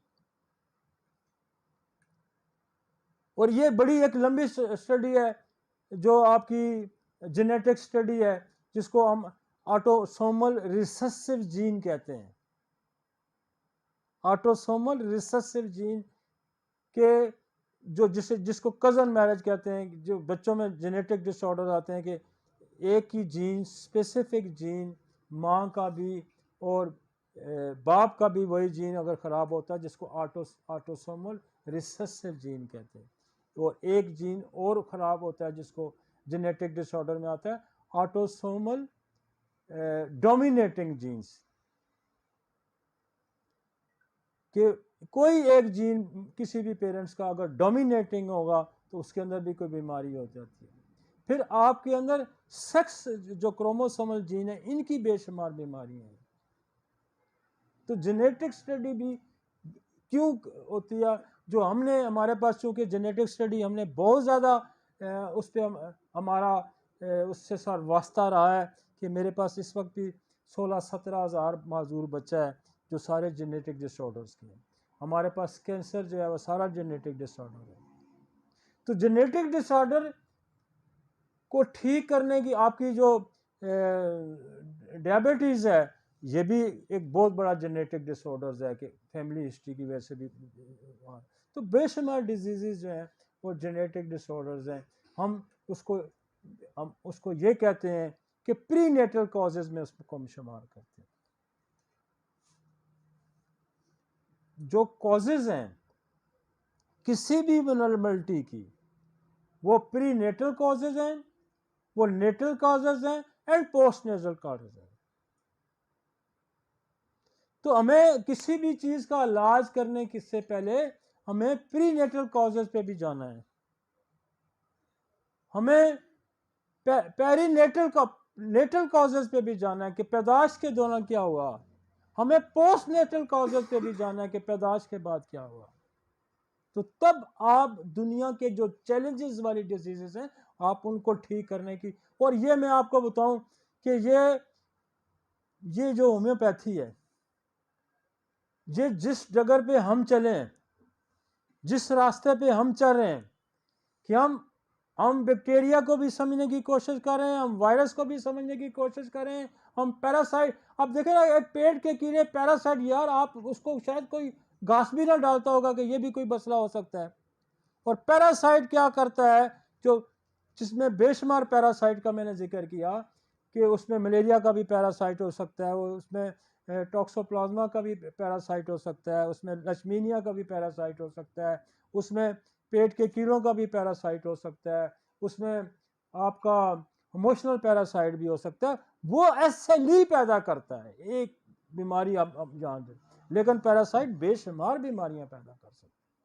तो ये जो एज है, जिस एज पे हम काम करें, जिस रास्ते पे हम काम करें, ये मुस्तकबिल है दुनिया में तिब की साइंस का कि वो कॉजेटिव फैक्टर जो दुनिया में एग्जिस्ट करते हैं और फिर ट्रीटमेंट जो है वो वे ऑफ ट्रीटमेंट जो है वो मेडिसिन का जो होम्योपैथिक है। जब ये यूं मिलेगा तो दुनिया में रेवोल्यूशन आएगा। एक उधर कभी रेवोल्यूशन नहीं आ सकता। ये जायंट होगा। और जायंट कितना खूबसूरती से वो कह गया था हनीमन के, यार ये इसको मिलाओ, लॉ ऑफ सिमिलर को मिलाओ, कॉज बीमारी एंड दवा दोनों जब आपस में मैच करेंगी तो this is the law of similar. और दुनिया में रेवोल्यूशन तिब की दुनिया में तभी आएगा कि आपको ये पता हो कि what is the autoimmune disease, what is the SLE. अब मैं कितने फैक्टर एसएलई के आपको गिनवा रहा हूं कि एनवायरमेंटल फैक्टर है, जेनेटिक फैक्टर है, वायरल फैक्टर है, बैक्टीरियल फैक्टर है, पैरासाइट फैक्टर है, आपका जो है ड्रग्स अब्यूज फैक्टर है, इन्वायरमेंटल फैक्टर है। तो बेशुमार ऐसे फैक्टर्स हैं जिस पे आप पहले तो उसको फैक्टर्स को तो स्टडी करें। जब आप उस फैक्टर को स्टडी करेंगे तो फिर आप दवाइयों देखें ना। आप एक दवाई में पढ़ रहा था और अक्सर मैं यूज भी करता हूं उसको, और जैसे हाइड्रोकोटाइल है, तो हाइड्रोकोटाइल की समरी के अंदर उसने लिखा हुआ है लूपस। अब आपको पता नहीं लूपस होती क्या, बोला आपने हाइड्रोकोटाइल को यूज कैसे करना है भाई।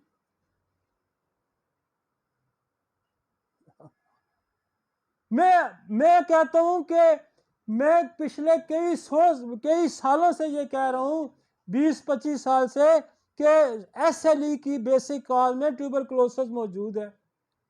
और आपके सामने इंटरनेशनल स्टडी आ चुकी है कि एसएलई के सिस्टेमिक लूकअप के पीछे। मैंने आपको कहा कि मैंने एक ऑटोइम्यून का केस ठीक किया जिसको बर्स थी, और मैंने बेस कौन सी बेस पे ठीक किया, एच पेलोरी की वजह से ठीक किया। तो एच पेलोरी तो इंटरनेशनल स्टडी में आ गई कि एच पेलोरी जो है वो SLE भी पैदा करती है।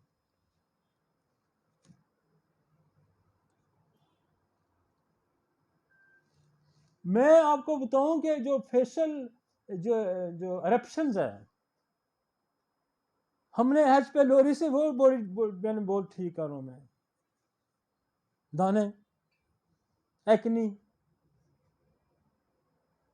कभी गौर करें जितने मज़े का ये ठीक आ रहा है एच पेलोरी, और आप अगर हिस्ट्री में अगर उसकी एच पेलोरी है तो बहुत इफेक्टिव है।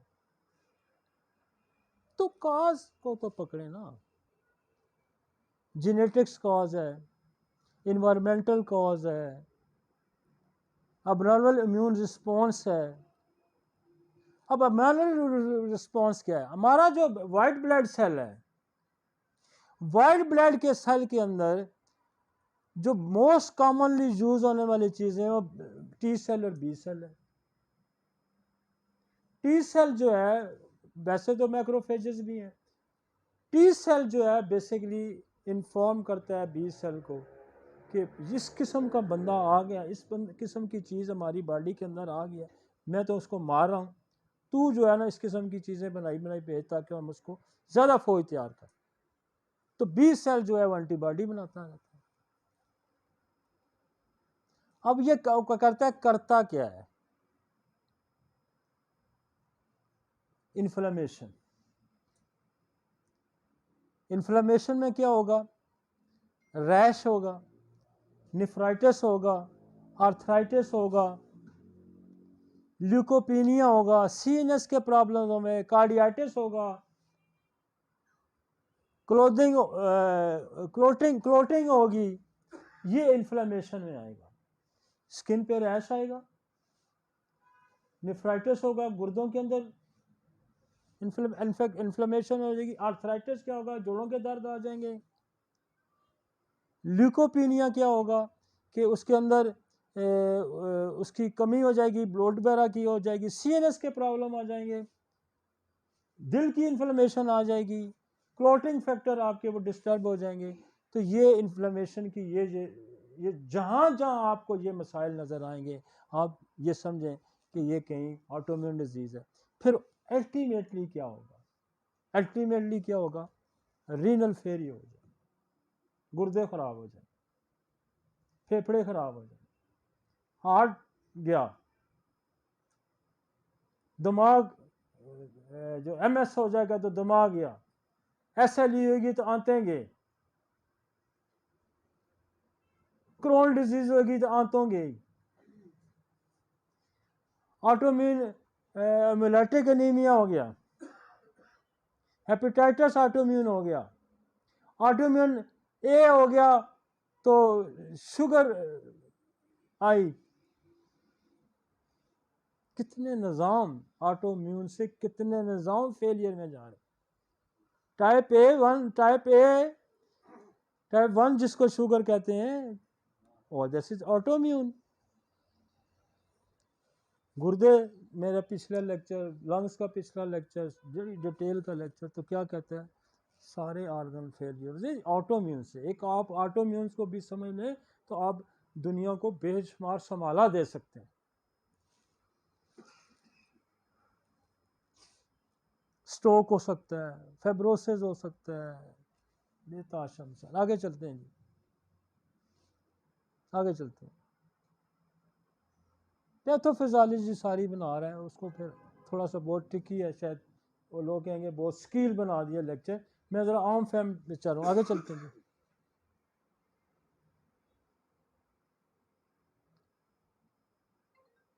ये सिम्टम है टेकाकॉर्डिया, कफ होगी, प्रूल इन्फ्यून होगा, वेट लॉस होगा, फटीग होगी, फीवर होगा, आर्थराइटिस होगा, इमोशनल लेबिलिटी, हेमोलाइटिक डिसऑर्डर्स होंगे, न्यूराइटिक डिसऑर्डर्स होंगे।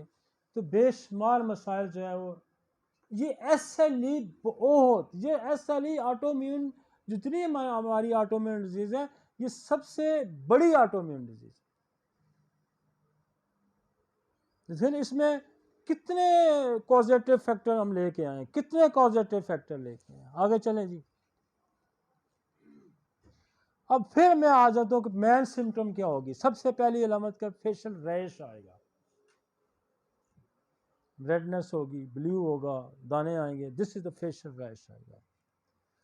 और उसके बाद कोल्ड नम फिंगर्स होंगी, pale then blue then red, pale then blue then red. Abnormal sensitivity to the sunlight of the, मैंने आपको पहले कहा कि वो मरीज आपको ये आके कहेगा कि मैं जो ही सन रेज के अंदर जाता हूं तो मेरी स्किन पे रेश आए। तो जब आप ये सवाल करेंगे उसको कि सन रेज से कोई चीज़ बढ़ती नहीं है, तो बहुत सारी चीज़ें आपकी यहाँ भी कवर होंगी। जॉइंट पेन होगा, ठीक है जी।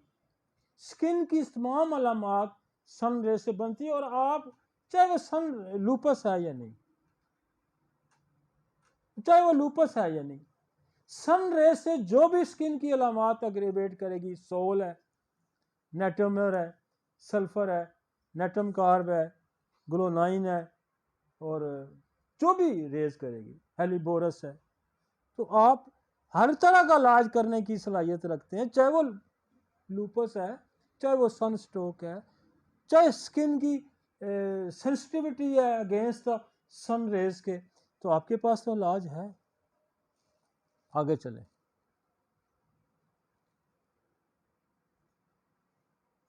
फिर वो इसको और समझाने की कोशिश कर रहा है आपको कि बटरफ्लाई टाइप स्किन रैश होगा, न्यूमोनिया होगा, प्लोराइटिस होगा, पुल्मोनरी हेमरेजेस होंगे, पुल्मोनरी एम्बोलिज्म होगा,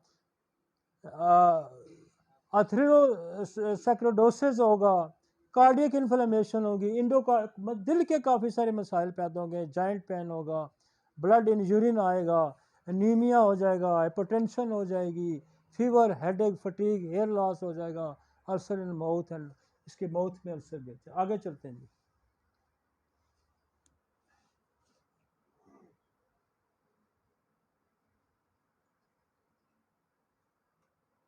ये सिंपल माइल्जिया क्या है जी, ये pain in the muscle pain को ये कहेंगे।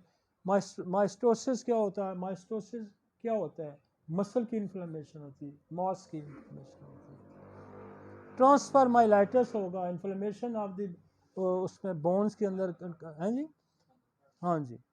ऑस्टियोप्रोसिस होगा, हड्डियों का बिरना शुरना शुरू हो जाएगा। ये सारी कितनी डीप कॉम्प्लिकेशन आ रही है एसएलई की, हड्डियां भी गलनी सड़नी शुरू हो जाएगी। फेब्रोमेल्जिया होगा, फेब्रोमेल्जिया भी जो है आपकी बॉडी के एक्स और पेन ये होता है। तो ये वो इसकी possible cause and neck back in the SLE patient, ये पॉसिबल इसकी सिम्टम हो सकती है। आगे चलें जी, आगे चलें जी।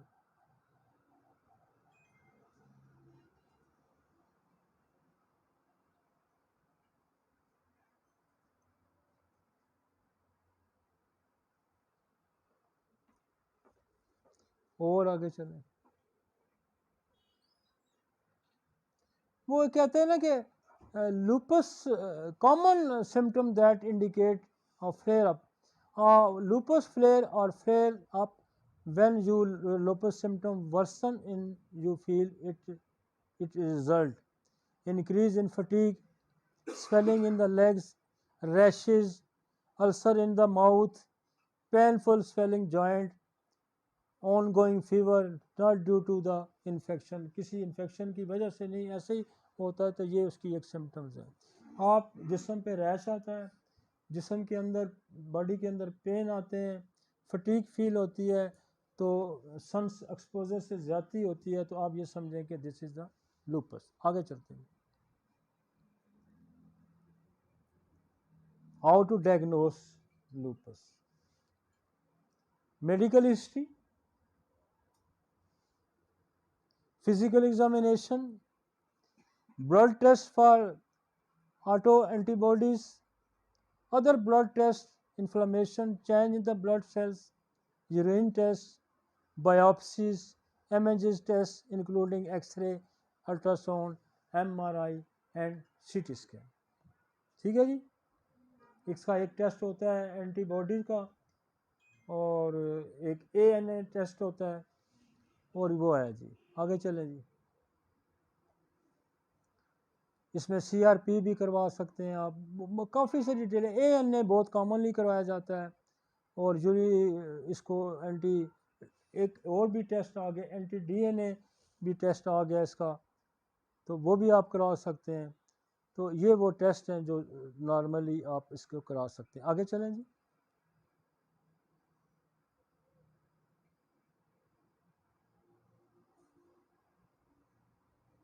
आगे चलें,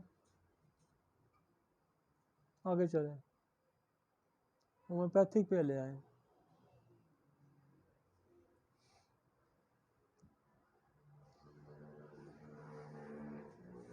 अब आप एक डिटेल इंटरनेशनल स्टडी भी हमने आपके सामने रखी, बीच में मैंने कॉजेज फैक्टर को डिस्कस किया, साथ साथ में मेडिसिन भी डिस्कस करता रहा। तो अब आपको कॉज में भी इंक्लूड कैंसर, कैंसर की हिस्ट्री या कैंसर, ट्यूबरक्लोसिस मस्ट हिस्ट्री लेनी है आपने। इन्फेक्शन के बारे में आपने लाजमी इन्वेस्टिगेट करना है कि वो वायरल है, बैक्टीरियल है, फंगल है, पैरासाइट। ठीक हो गया जी। RS वायरस है, साइकोसिस, साइकोसिस जो है किसी भी जिस्म के अंदर होगा और यू नो कि आपको पता है कि व्हाट इज़ द साइकोसिस, जो होम्योपैथिक डॉक्टर है उसको साइकोसिस का पता है कि व्हाट इज़ द साइकोसिस। ये भी बैक्टीरियल इन्फेक्शन की कॉम्प्लिकेशन है साइकोसिस। सिफिलिस भी एक बैक्टीरियल इन्फेक्शन की कॉम्प्लिकेशन है। तो ये कॉम्प्लिकेशन जो है जो आपका गोनोकाई है उसकी कॉम्प्लिकेशन है बैक्टीरिया की। Kidney disease, cardiac disease, pulmonary embolism, stroke, grief, injury, allergies, ultraviolet rays. आगे जी।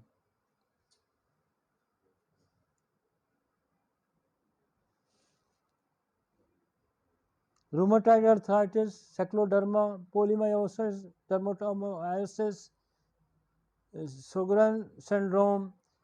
अच्छा, एक और बड़ा फैक्टर है जी जो कि हार्मोनल फैक्टर है। हार्मोनल फैक्टर,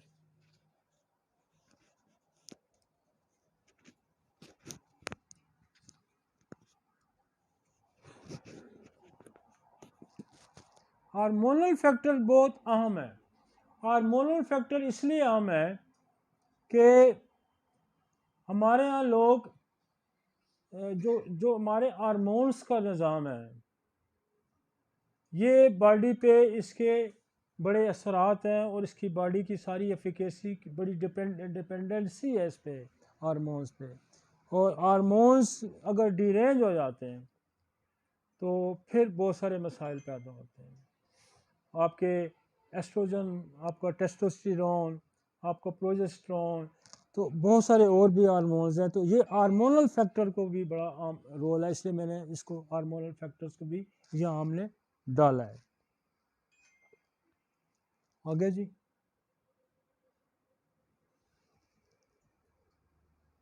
इन्वायरमेंटल फैक्टर का हमने बड़ा जिक्र किया। जैसे मैंने एक फैक्टर इन्वायरमेंटल का, दो अगर फर्ज के जहन में रखें कि आपकी ultraviolet rays, this is environmental, कि आपकी ओजोन की लेयर वीक हो रही है और अल्ट्रावायलेट रेज जो है वो तेज़ आ रही हैं, तो उससे जो है ना SLE पैदा हो सकती है और होती भी है। एक मैंने आपको कहा कि आपका जो पेट्रोलियम है, पेट्रोलियम की बर्न से, पेट्रोलियम के इस्तेमाल से स्पेशली मुझे सबसे ज़्यादा सांस की बीमारियां और मुझे स्किन की बीमारियां मिली हैं, जैसे सोराइसिस वगैरह, एक्जिमा वगैरह।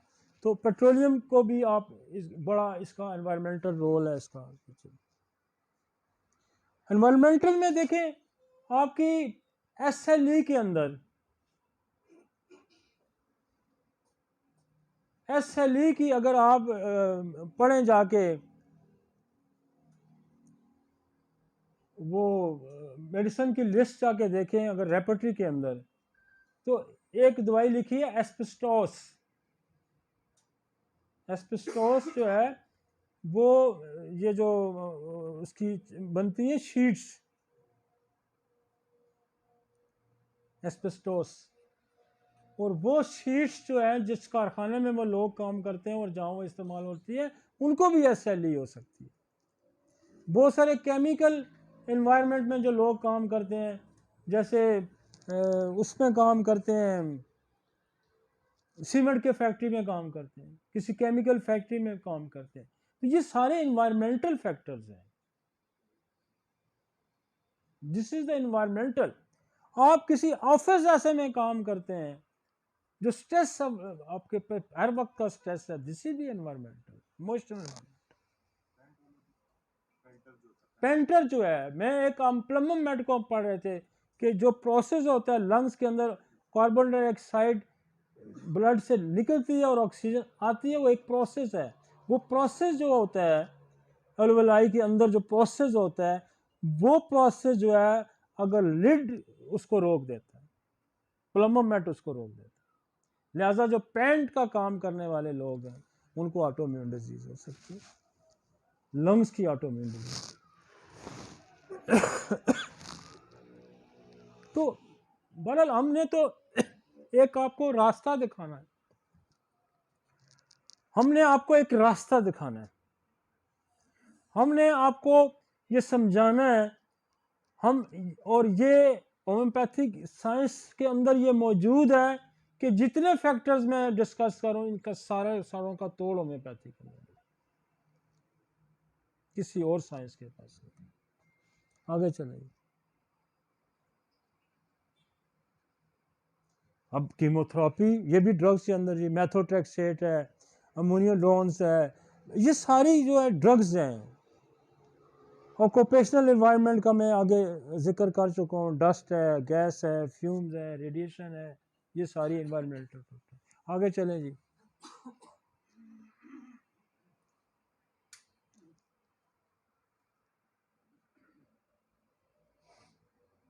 ये पहले भी हम डिस्कस, आइडियोपैथिक पुल्मोनरी फाइब्रोसिस है, एक्यूट इंटिशियस निमोनिया है, ये सारी चीज़ें हम पहले भी क्रिप्टोजेनिक ऑर्गेनाइजिंग निमोनिया है, ये सारे लंग्स के प्रॉब्लम है, तो ये SLE से रिलेटेड है। आगे चलें जी। हार्ट डिजीज़ है, रेनल डिजीज़ है, पैरासाइट्स हैं, टॉक्सोप्लाज्मा, प्लाज्मोडियम, लेशमीनिया, ये सारे आपके पैरासाइट्स ग्रुप से तल्लक रखते हैं। आगे चलें जी। इसका मैं बड़ा डिटेल जिक्र कर चुका हूँ। अब मेडिसिन पे आते हैं। आपके पास दवाइयाँ कौन सी होनी चाहिए जो SLE को ठीक करने की सलाहियत रखती है? आपके पास सोल होनी चाहिए। सोल इसलिए होनी चाहिए कि ये कीमोथेरेपी के साइड इफ़ेक्ट्स को ख़त्म करेगी, ये आपकी अल्ट्रावायलेट रेस के उसको साथ को ख़त्म करेगी। आपके पास कार्सिनोस एक्सरेज होनी चाहिए कि बेशुमार एक्सरे से एक्सपोजर है, और एक्सरे ऐसा आपके पास मेडिसिन है जो एंटीसाइकोटिक है, जो एंटीसिफिलिटिक है, जो एंटी ट्यूबरक्लोसिस है, ये एंटीसोरिक है। 4 मियाज़म को ये एंटीडोट करती है एक्सरे। कार्सिनोसन लंग्स है, कार्सिनोसन स्टोमा है, स्टोमिक है, कार्सिनोसन स्टोमा को भी यहाँ लिखें, कार्सिनोसन स्टोमा, STRO, स्टोमा नहीं, STRO है, स्टोमा, इसका स्पेलिंग ठीक कर दें। कार्सिनोसन मेलानोमा है, एंथ्रेक्सिनम है, मेडोरिनम है, ट्यूबरक्लोनियम है, बेशुमार जो हमारे नसोड हैं जो फंगल पैरासाइट्स और इनसे बनते हैं, वो सारे यहाँ इस्तेमाल होते हैं। जिनका यहाँ जिक्र नहीं भी है वो भी इस्तेमाल होंगे। जो वायरस से नसोड बनते हैं, जो बैक्टीरिया से बनते हैं, जो फंगल से बनते हैं, जैसे आपकी ईस्ट है, आपका कैनाडीडा है, ये फंगल से बनता है। अब फंगल से देखें ना, बहुत सही, आपकी एगेरिकस फंगल से बनती है, दवाई है फंगल से बनती है। तो इसलिए आपके पास मेडोरिनम होनी चाहिए, ट्यूबरकुलोनियम होनी चाहिए, स्ट्रेप्टोकोकस, बेसिलियम, एच पाइलोरी है, जिसका भी अभी मैंने जिक्र किया कि एक बड़ा कॉज भी है जो सिस्टेमिक लूपस का, एच पाइलोरी भी कॉज है। आगे चलें जी। Streptococcus, bacillinum, thuja, silicea, apis, vaccinum, malandrinum, ledum pal, MMR, influenzinum और पेप्लोमा वायरस,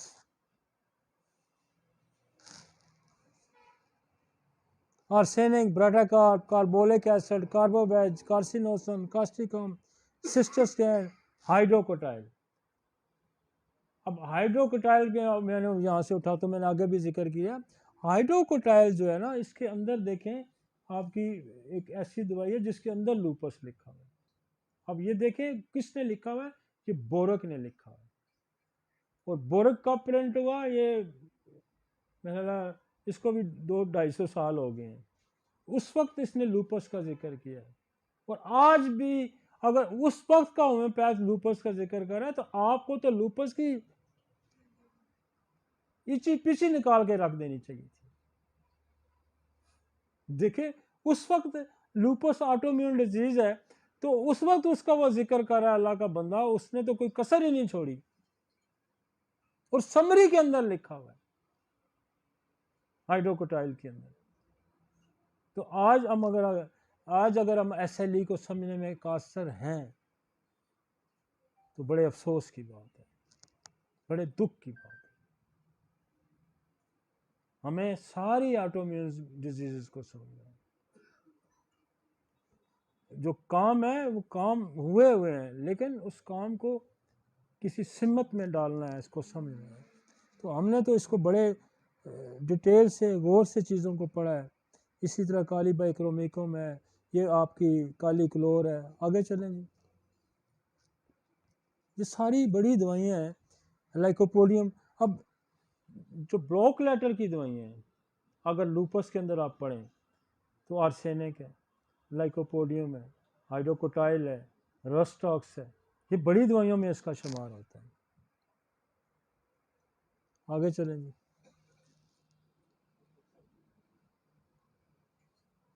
थायरोडिनम है, ट्यूबरकुलोनियम है। ट्यूबरकुलोनियम की काफ़ी सारी फैमिली है। तो हम इसको कंक्लूड करते हैं कि SLE सिस्टेमिक लूपस क्या है। ये एक ऑटोइम्यून डिजीज़ है जिसमें होता यह है कि आपका इम्यून सिस्टम आपके अपने हेल्दी टिश्यू पे अटैक कर देता है। और ऑटोइम्यून डिजीज़ ये है कि ये मल्टी ऑर्गन्स को इन्वॉल्व करती है, जिनमें स्किन है, जिनमें ब्रेन है, जिनमें लंग्स है, जिनमें किडनी है, जिनमें हार्ट है, जिसमें जोड़ हैं, जिसमें बोन्स हैं। तो ये मल्टी ऑर्गन्स को, पहले हमने ऑटोइम्यून डिजीज़ पढ़ी थी, वो ये करती थी कि किसी को लंग्स पे अटैक हो रहा है, किसी के जोड़ों पे अटैक हो रहा है, किसी के सर पे अटैक हो रहा है, किसी के ब्रेन पे हो रहा है, किसी के गट पे अटैक हो रहा है। जो वो सीलियक है, चाहे वो क्रोन डिजीज़ है, चाहे वो सोराइसिस है, चाहे वो लेकोडर्मा है, तो वो एक एक ऑर्गन को वो पकड़ रही थी। सिस्टेमिक लूपस मीन्स के मल्टीपल ऑर्गन इसके अंदर इन्वॉल्व है और इसके कॉजेटिव फैक्टर बहुत ज़्यादा फिर खुल गए हैं। इसमें एनवायरमेंटल, इसमें अल्ट्रावायलेट रेज, इसमें ड्रग्स, इसमें इन्फेक्शंस, इसमें बड़ी ज़्यादा डिटेल है। तो वो सारे जो कॉजेटिव फैक्टर्स हैं वो इसमें पैरासाइट। अब पैरासाइट हमने जितनी आगे पढ़ी थी उसमें आपको पैरासाइट का जिक्र कम था, होगा कहीं मैंने किया होगा, लेकिन पैरासाइट का मैंने अभी इसमें डिटेल्ड जिक्र आ गया कि कितनी पैरासाइट्स हैं। पैरासाइट में नंबर 1 पे उसने ये रखा है कि वो पेट के कीड़े को रखा है, फिर उसने मलेरिया पैरासाइट को रखा है, टॉक्सोप्लाज्मा को उसने रखा है। तो पैरासाइट, और पैरासाइट की बड़ी लंबी चौड़ी मैंने सारी जो दवाइयाँ पैरासाइट्स की हैं, वो चाहे साइना है, वो ट्रिक्रोम है, वो चेलोन है, वो स्पाइजेलिया है, बड़ी डिटेल से मैंने आपके साथ डिस्कस की। तो हम इस नतीजे पे पहुंचे हैं कि जो जितने कॉजेटिव फैक्टर्स हैं ऑटोइम्यून डिजीज़ की एंड स्पेशली SLE के, वो सारों से हम बड़े खूबी वाकिफ हो गए हैं और सारों को एड्रेस करने की होम्योपैथिक सलाहियत रखती है। एड्रेस मीन कि उनको ठीक करने की सलाहियत रखती है, और ये हमारे लोग उसको ठीक कर रहे हैं। लेकिन हम दुनिया को ये बावर कराने में नाकाम रहे हैं कि हम ऑटोइम्यून डिजीज को ठीक कर दें। ये मेरी जो सीरीज़ है ये दुनिया में ये बात बावर करवा रही है और दुनिया को समझा रही है। हम हर कॉजेटिव फैक्टर को, अपनी हर मेडिसिन की डिटेल को दुनिया के सामने रख रहे हैं ताकि ऑटोइम्यून डिजीज दुनिया में ठीक हो, और ठीक होने का मकसद ये है कि होम्योपैथी का फ़रोग हो और दुनिया में जो लोग इससे मुतासर हैं वो इससे छुटकारा हासिल करें। ठीक है जी, इसके बारे में कोई क्वेश्चन हो तो मैं इसके लिए हाजिर हूँ।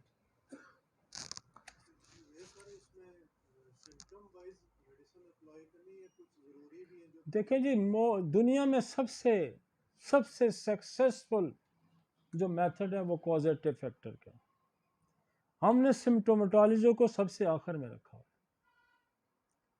पॉजिटिव फैक्टर क्या, मियाज़मेटिक फैक्टर क्या है, वो कॉज क्या है। देखिए जितनी डिटेल हमने डिस्कस किया, इंटरनेशनली भी जो डिटेल, वो सारे कॉजेज पे, पर ड्रग्स कॉज है ना, सिम्टम तो SLE है, ड्रग कॉज है, और ड्रग्स के अंदर बेशुमार चीज़ें। अलामत क्या है, अलामत तो SLE है भाई, SLE अलामत है, एक डिजीज का नाम है SLE। उसके पीछे कॉजेटिव फैक्टर आप देखें, उसके पीछे देखें ड्रग अब्यूज आ गया, उसके पीछे इन्वायरमेंटल फैक्टर आ गया, उसके पीछे हार्मोनल फैक्टर आ गया, उसके पीछे इन्फेक्शियस डिजीजेज आ गई, जिसमें वायरल है, जिसमें बैक्टीरिया है, जिसमें पैरासाइट्स है, जिसमें फंगल है। तो उस कॉजेटिव फैक्टर को एड्रेस करना है, ये हमेशा याद रखें। आप जब भी अलामात के गोरख धंधे में पड़ेंगे आप कंफ्यूज होंगे। तो लॉ ऑफ केयर जो दुनिया में तीसरा अफरोज़म है, वो कहता है कि बेहतरीन डॉक्टर वो है जो अलामात के पीछे बीमारी, बीमारी के पीछे सबब, और फिर दवा पे दस्तरस और शफा के दरमियान हर रुकावटों को दूर करने की सलाहियत रखता है। ये मैंने नहीं कहा, ये अनिमन ने कहा है। तो लिहाजा किसी की ये जो बात है ना, ये कि जो कहता है मैं अलामात अलामात अलामात कहाँ से क्रिएट होंगी? वो भाई अलामात के लिए आप अगर माल्टे का दरख्त लगाएंगे तो माल्टा उस पर आएगा ना, उस पर वो तो नहीं आएगा अखरोट या सेब तो नहीं लग सकते। आप रीछ के जो वो होगा कंसेप्शन, रीछ से रीछनी की करवाएंगे तो उससे रीछ पैदा होगा ना। तो अलामात के पीछे स्टोरी है, हर अलामात के पीछे एक कॉज है। अब एक बंदे को इनफर्टिलिटी है, उसके यहाँ बच्चे नहीं पैदा हो रहे, तो बच्चे पैदा होने की बेशुमार वजूहत हैं। क्या वो इम्पोर्टेंट तो नहीं है कहीं? क्या उसके अंदर जरासीम की कमी तो नहीं है? क्या वो खुद ठीक है? क्या उसकी बेगम भी ठीक है या नहीं ठीक है? तो अब एक मेनोपास औरत गुजार चुकी है, आप उसको कहेंगे बच्चे पैदा करेगी, कहाँ बच्चे पैदा करेंगे? कॉजेटिव फैक्टर पे जाएंगे। ये जो गोरख धंधा है, अलामात अल्टीमेटली ठीक है, अलामात अलामात जानता है मरीज। नैश ने बड़ा खूबसूरत जुमला दिया, patient knows what is the symptomatology and doctor knows what is the pathology. ठीक है ना? अलामात के सर दर्द है, सर दर्द कितनी वजूहात की वजह से हो सकता है। आपकी नींद पूरी नहीं हुई, सर दर्द है। आपका ब्लड प्रेशर है, आपको सर दर्द है। ब्रेन के अंदर ट्यूमर है तो सर दर्द है। आपको नज़ला है तो आपका सर दर्द है। BP रेज है तो सर दर्द है। आपके कॉन्स्टिपेशन है तो सर दर्द है। आपकी इंजरी हुई तो आपको सर दर्द है। तो सर दर्द तो भाई मेरे एक अलामत है। कफ है ना, कफ, कफ TB की भी कफ हो सकती है। कफ कोई वायरल बैक्टीरियल इन्फेक्शन की भी कफ हो सकती है। गुर्दे फेल हों तो लंग्स में पानी पड़े तो तब भी कफ हो सकती है। हार्ट इनलार्जमेंट हो तो लंग्स में पानी पड़े तो कार्डियक कफ हो सकती है। तो कफ तो cough not important, cause is important. ठीक है जी, ओके।